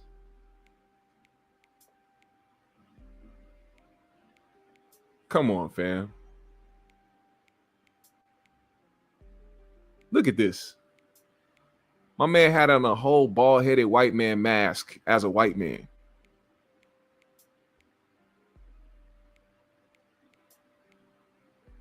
And then you got people trying to put him on one side of the politics so that they can run with a narrative that they've been trying to run with for years. See, Democrats are supposed to be the left is supposed to be so violent. Oh, violent leftists and the burning down of the cities and the looting and, oh, they're attacking the cops. Oh, the violent left. But every time some politically driven murder happens, it happens from somebody who is getting fed the type of bullshit that y'all feed on these social media sites. Y'all will sit here on God's green earth, go to Twitter and tell people that black people are violent and they're trying to attack white people to lead a white person to go and shoot black people in a grocery store because he felt like they were going to take over the population or try to harm him and his family. You know, the dangerous and harmful rhetoric that the ADL was talking about when niggas like Kyrie Irving and Kanye were talking about Jewish people. You know how they were trying to say that there's dangerous and harmful rhetoric that'll make people go out and try to harm people. Why don't they ever use that same logic when it comes to black people or when it comes to politics? Because there is actual narratives being pushed towards the right that is saying that Democrats or the left are violent and they're out here doing targeted attacks against Republicans. But it's kind of crazy how you stupid motherfuckers will hear that 2 Democrats were shot, one of them killed. Go to this man's page, see what he was talking about, know that he was somebody who supported Trump, and still say, well, he's got to be a leftist because Tim Walz appointed him. Oh, did he? Well, maybe because Tim Walz isn't somebody who believes in keeping a party one-sided. He probably knows that you have to work together with other people who may identify as the opposite party to try to get things done. Because they believe in the United States of America, where you're united. You know how you guys try to be so patriotic, but only want people to be conservative and only want people to be against black people in America because you think they're attacked. Like, y'all are the most singled out individuals or want to be on one side of history that you're not even seeing how normal it is to have a bipartisan situation. Then they try to run narratives and say that Tim Walz was deleting tweets praising this guy, and he never did. Like, people will hop on the internet, start a narrative, start a rumor without facts. Thank God for Grok. Thank God for Grok. That was one of the smartest things that Elon could have did for Twitter was add Grok, because once you ask Grok some shit, Grok don't care about what side you on. He don't care about none of that shit. He's just gonna say what it is. And because it's AI, they can look up some shit quicker than the average human. So once somebody posted, well, Tim Walsh is deleting tweets praising this Vance guy, Grok said, hey, give me a couple minutes. I'll be right back. Nigga came back and said, Tim Walsh never deleted any tweets about Vance Bolter. As a matter of fact, he's never tweeted anything of support of Vance Bolter ever in life. So you got to ask yourself where the fuck they got that narrative from.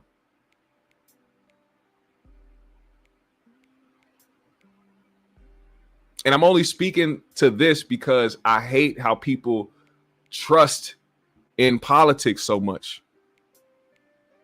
Trusting in a system that is against you and has always been against you and doesn't care about what you actually want. The perfect example of what I'm talking about. I've been saying this for years. Even to the niggas that's been coming to me like, oh, you don't vote? You don't think your vote matters? You don't think... Man, get the fuck out of here. You know how many Latinos voted for Trump and now regret it because of what's happening? Trump didn't care about the niggas not wanting to get separated from their families or getting deported. As a matter of fact, he was telling you dumb niggas the entire time that's what he was going to do. And y'all, because y'all fed into the narratives on social media and allowed the other people to pimp your ear and trust so much in politics, you gave your vote to a nigga that is destroying your life. I will vote for Donald Trump. Yeah, Eva.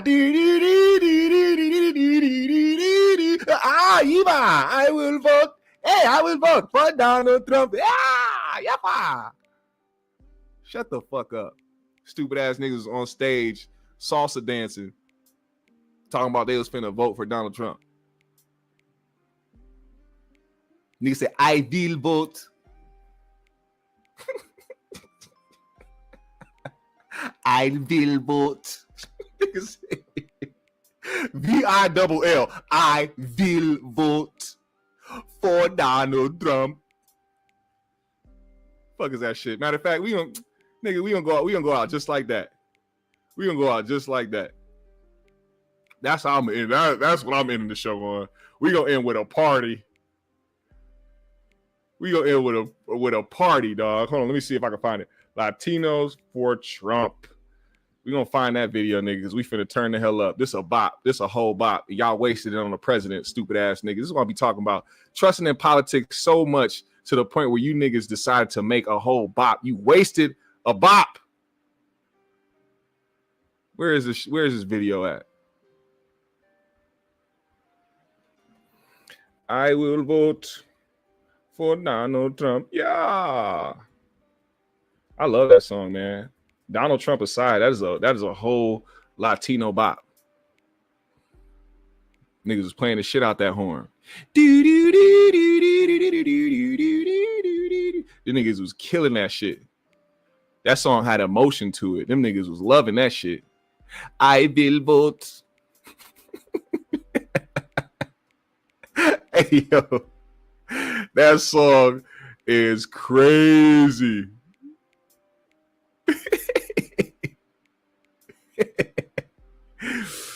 Oh, shit. Hey. All right. Arriba. Yeah.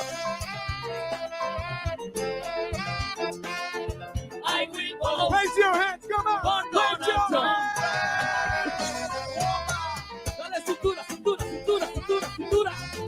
I will vote for Donald Trump.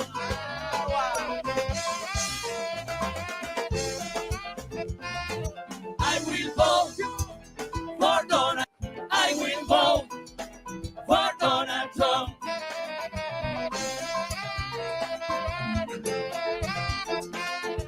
I will vote. Raise your hands, come on. For Donald Trump. Dale cintura, cintura, cintura, cintura, cintura. I will vote for Donald Trump.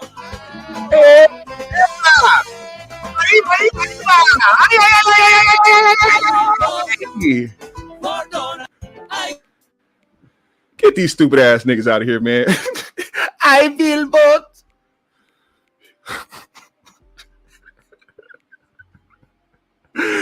All right. I'm done. GMS fan in the green room. I'll see y'all later. Y'all have a great day. Put a GMS in the chat. Shout out to everybody that participated in the chat today. You hit the like button. If you send a super chat, I appreciate you.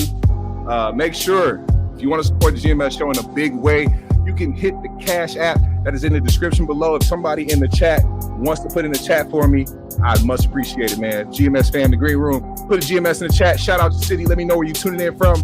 Let's go.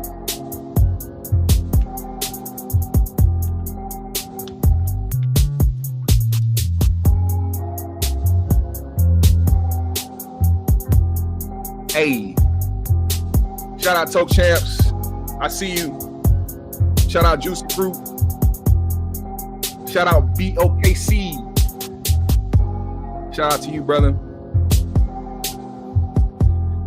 Hey. I will vote for Donald Trump. Aiba.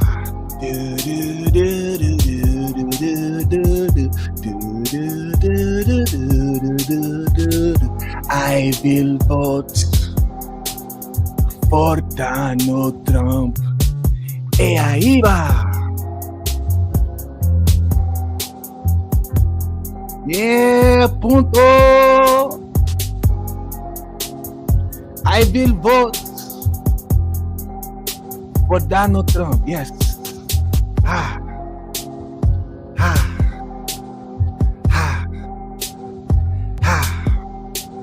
I hope you have your green card. I hope you have your green card because I will vote for Donald Trump.